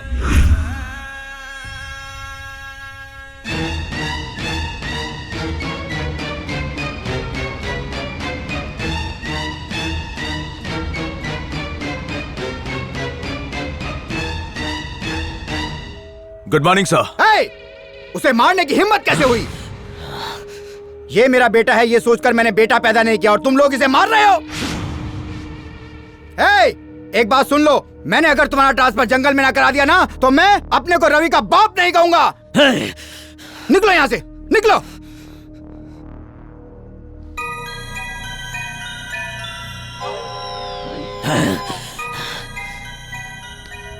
तुम्हें परेशान होने की जरूरत नहीं है, मैं तुम्हारे लिए तो आया हूँ।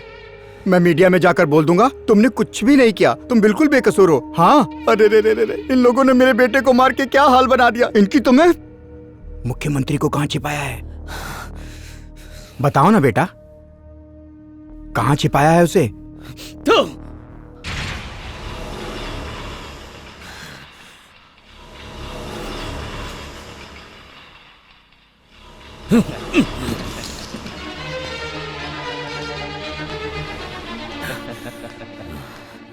बेटा, मैं तुम पर बिल्कुल भी गुस्सा नहीं हूँ। छी, एक बाप अपने बेटे से भला कैसे गुस्सा हो सकता है? गुस्सा तो तुम्हें मुझ पर आना चाहिए, गलती तो मैंने की है ना। बोलो, बोलो ना बेटा, कहाँ है मुख्यमंत्री?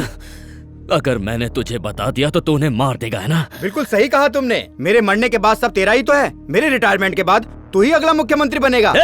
मुझे अपना बेटा कहता है? तेरे जैसे गिरे हुए आदमी का बेटा बनने से तो अच्छा है कि मैं अनाथ ही रहूं। तूने हमेशा मेरा इस्तेमाल किया है और आज भी यही करने आया है।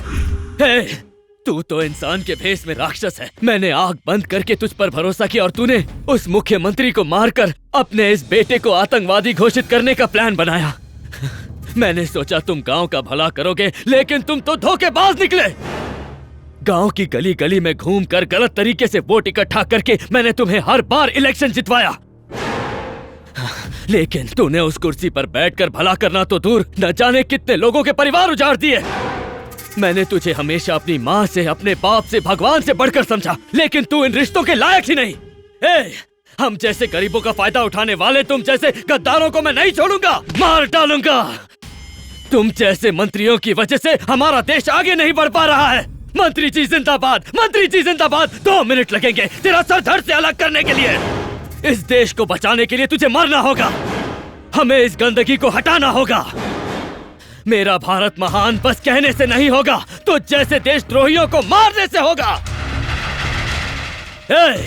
अब मैं तुझ जैसे राक्षस को मारकर अपने गांव को तेरे आतंक से मुक्त करूंगा, ये मेरा वादा है।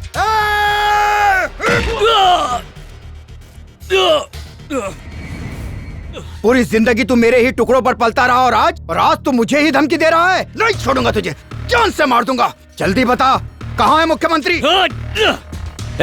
मैं तुझे बता दूंगा मुख्यमंत्री कहाँ है। तूने सोच भी कैसे लिया? जब तक मुझ में जान है, जब तक मेरी सांसें चल रही है, मैं उन्हें बचाऊंगा। अगर तुझ में दम है तो मुझे रोक के दिखा।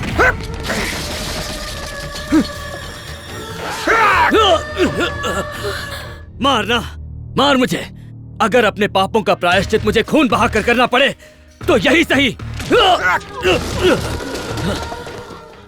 मार और मार, मेरे साथ यही होना चाहिए।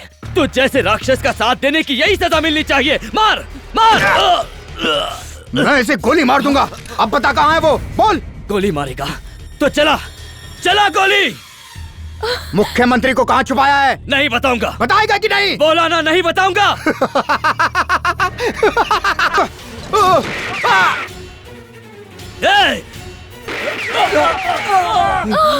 बहन,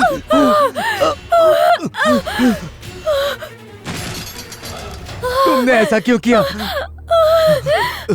ये क्या हुआ? चलिए इसे हॉस्पिटल ले चलते हैं। ये सब मेरी वजह से हुआ है। ना मैं सीएम को किडनैप करता और ना ये सब होता। कैसे भी करके सीएम सर को बचा लो। उनका जिंदा रहना बहुत जरूरी है, तभी तुम बच सकते हो। मुझे कुछ नहीं होगा, तुम्हें भी कुछ नहीं होगा। भैया गाड़ी थोड़ा तेज चलाइए।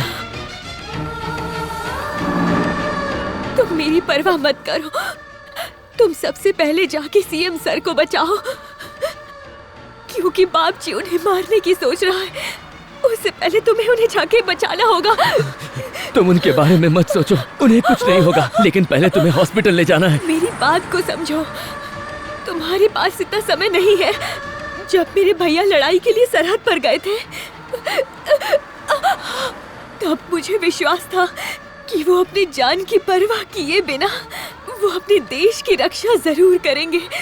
अगर वो लड़ते वक्त शहीद भी हो जाते तो भी मुझे इस बात का जरा भी दुख नहीं होता। सही कहा ना भैया? अगर मुझे कुछ हो गया तो मेरे भैया का जरूर ख्याल रखना।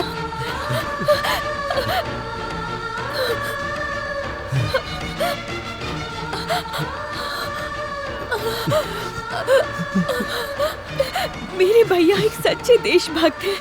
मुझे परवाह नहीं कि वो मेरा कितना ख्याल रखते हैं, लेकिन जब वो देश के लिए लड़ते हैं तो मुझे ज्यादा खुशी होती है। मैंने इनका कभी ख्याल नहीं रखा, लेकिन अब तुम इनका ध्यान रखना। मेरे सिवा मेरे भैया का कोई भी नहीं है। वादा करो तुम इनका ध्यान रखोगे। टीचर मैडम, तुम मुझे मेरे नाम से नहीं बुला सकते हो क्या? तुमने अब तक मुझे अपनी पत्नी नहीं माना। मैंने तुमसे जबरदस्ती शादी की, इसलिए तुम मुझसे गुस्सा हो ना? नहीं सिरिसा, ऐसा नहीं है। मैं तुमसे इस गांव में मैं एक सैनिक की बहन बन के आई थी, लेकिन अब लोग मुझे तुम्हारी पत्नी के रूप में जानते हैं। गांव का विकास करोगे ना? मैं ये करूंगा, मैं तुमसे वादा करता हूँ।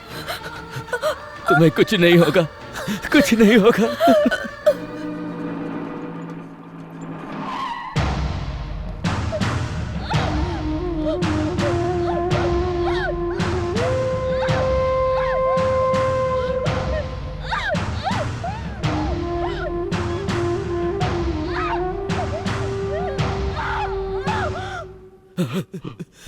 सिरिसा, सिरिसा, सिरिसा, भैया ये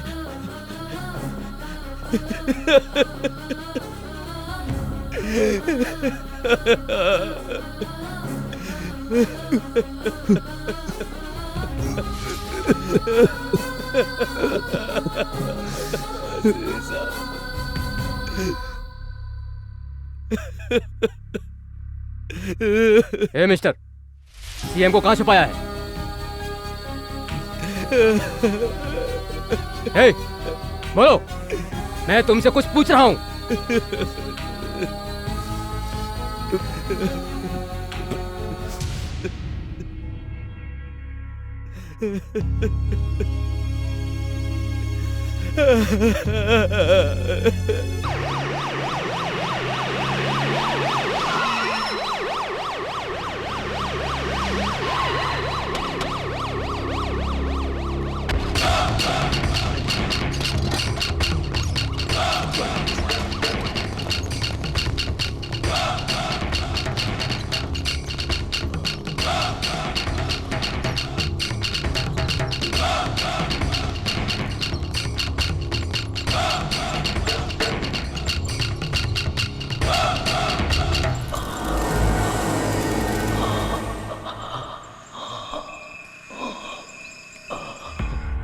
आइए सर।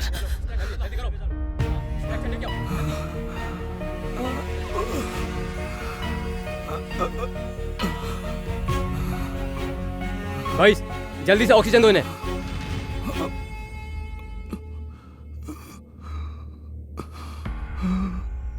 सर इन्हें जल्दी से एम्बुलेंस से ले जाना होगा, उसके अंदर ही हम ऑपरेशन की तैयारी कर लेंगे। ओके, हम इन्हें शिफ्ट करेंगे। चलो जल्दी जल्दी जल्दी उठाओ, जल्दी करो, जल्दी।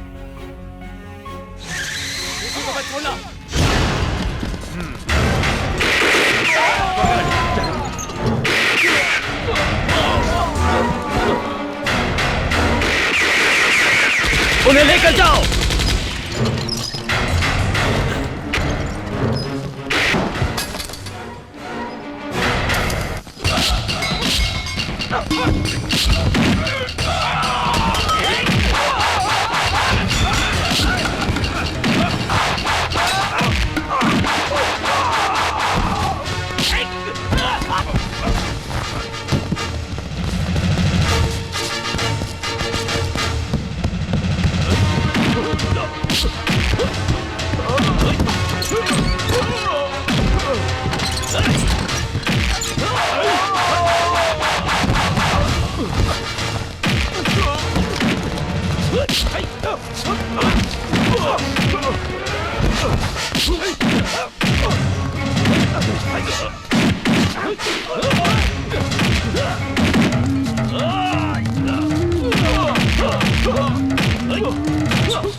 नहीं बापजी! बापजी, मेरी बात सुनो, गोली मत चलाओ, रुक जाओ, गोली मत चलाओ।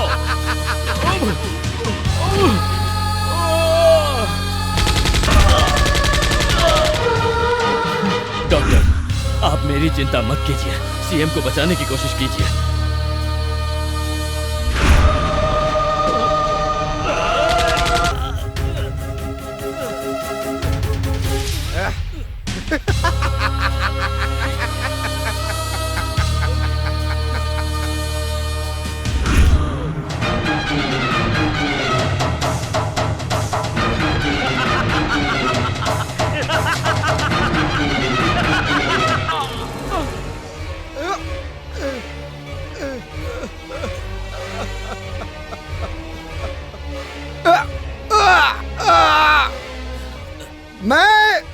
मैं बाबूराव महेश्वर राव, इस प्रदेश का मुख्यमंत्री।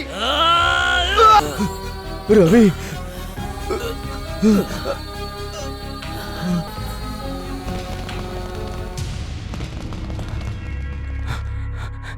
रवि सर, मुख्यमंत्री को बचा लीजिए। उनका बचना बहुत बहुत जरूरी है। मुझे छोड़ दीजिए, उन्हें बचाइए सर, प्लीज। ओके प्लीज उन्हें बचाइए। चलो जल्दी करो।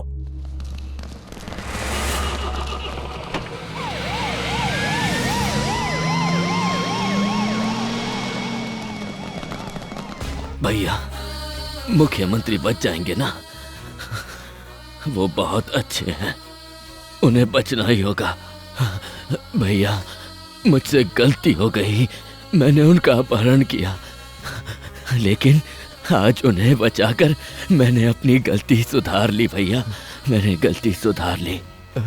मैंने गांव वालों से वादा किया था कि गांव में बिजली, पानी और सड़क बनवाऊंगा, लेकिन मैं ये नहीं कर पाया। भैया सुनिए, आप मुझसे एक वादा कीजिए कि आप मुख्यमंत्री से कहकर गांव में ये सब करवाएंगे। मैं उनको जरूर बोलूंगा। जिस गांव के लिए तुमने अपनी जान दे दी, जिस पानी के लिए तुमने वादा किया था, अब वो नहर के रूप में गांव में आएगी। जिस जगह के लिए तुम अपनी जान दे रहे हो, मैं तुमसे वादा करता हूं कि उस जगह पर अब हॉस्पिटल बनेगा। यह गांव अब रवि के नाम से जाना जाएगा और हर कोई गर्व से कहेगा कि यह हमारे रवि का गांव है, ताकि आने वाली पीढ़ी रवि को एक महान व्यक्ति के रूप में याद रखेगा। तुम्हारे जैसों को आर्मी में होना चाहिए, राजनीति में होना चाहिए, देश के हर कोने में होना चाहिए, ताकि हमारा देश तरक्की की राह पे चल सके।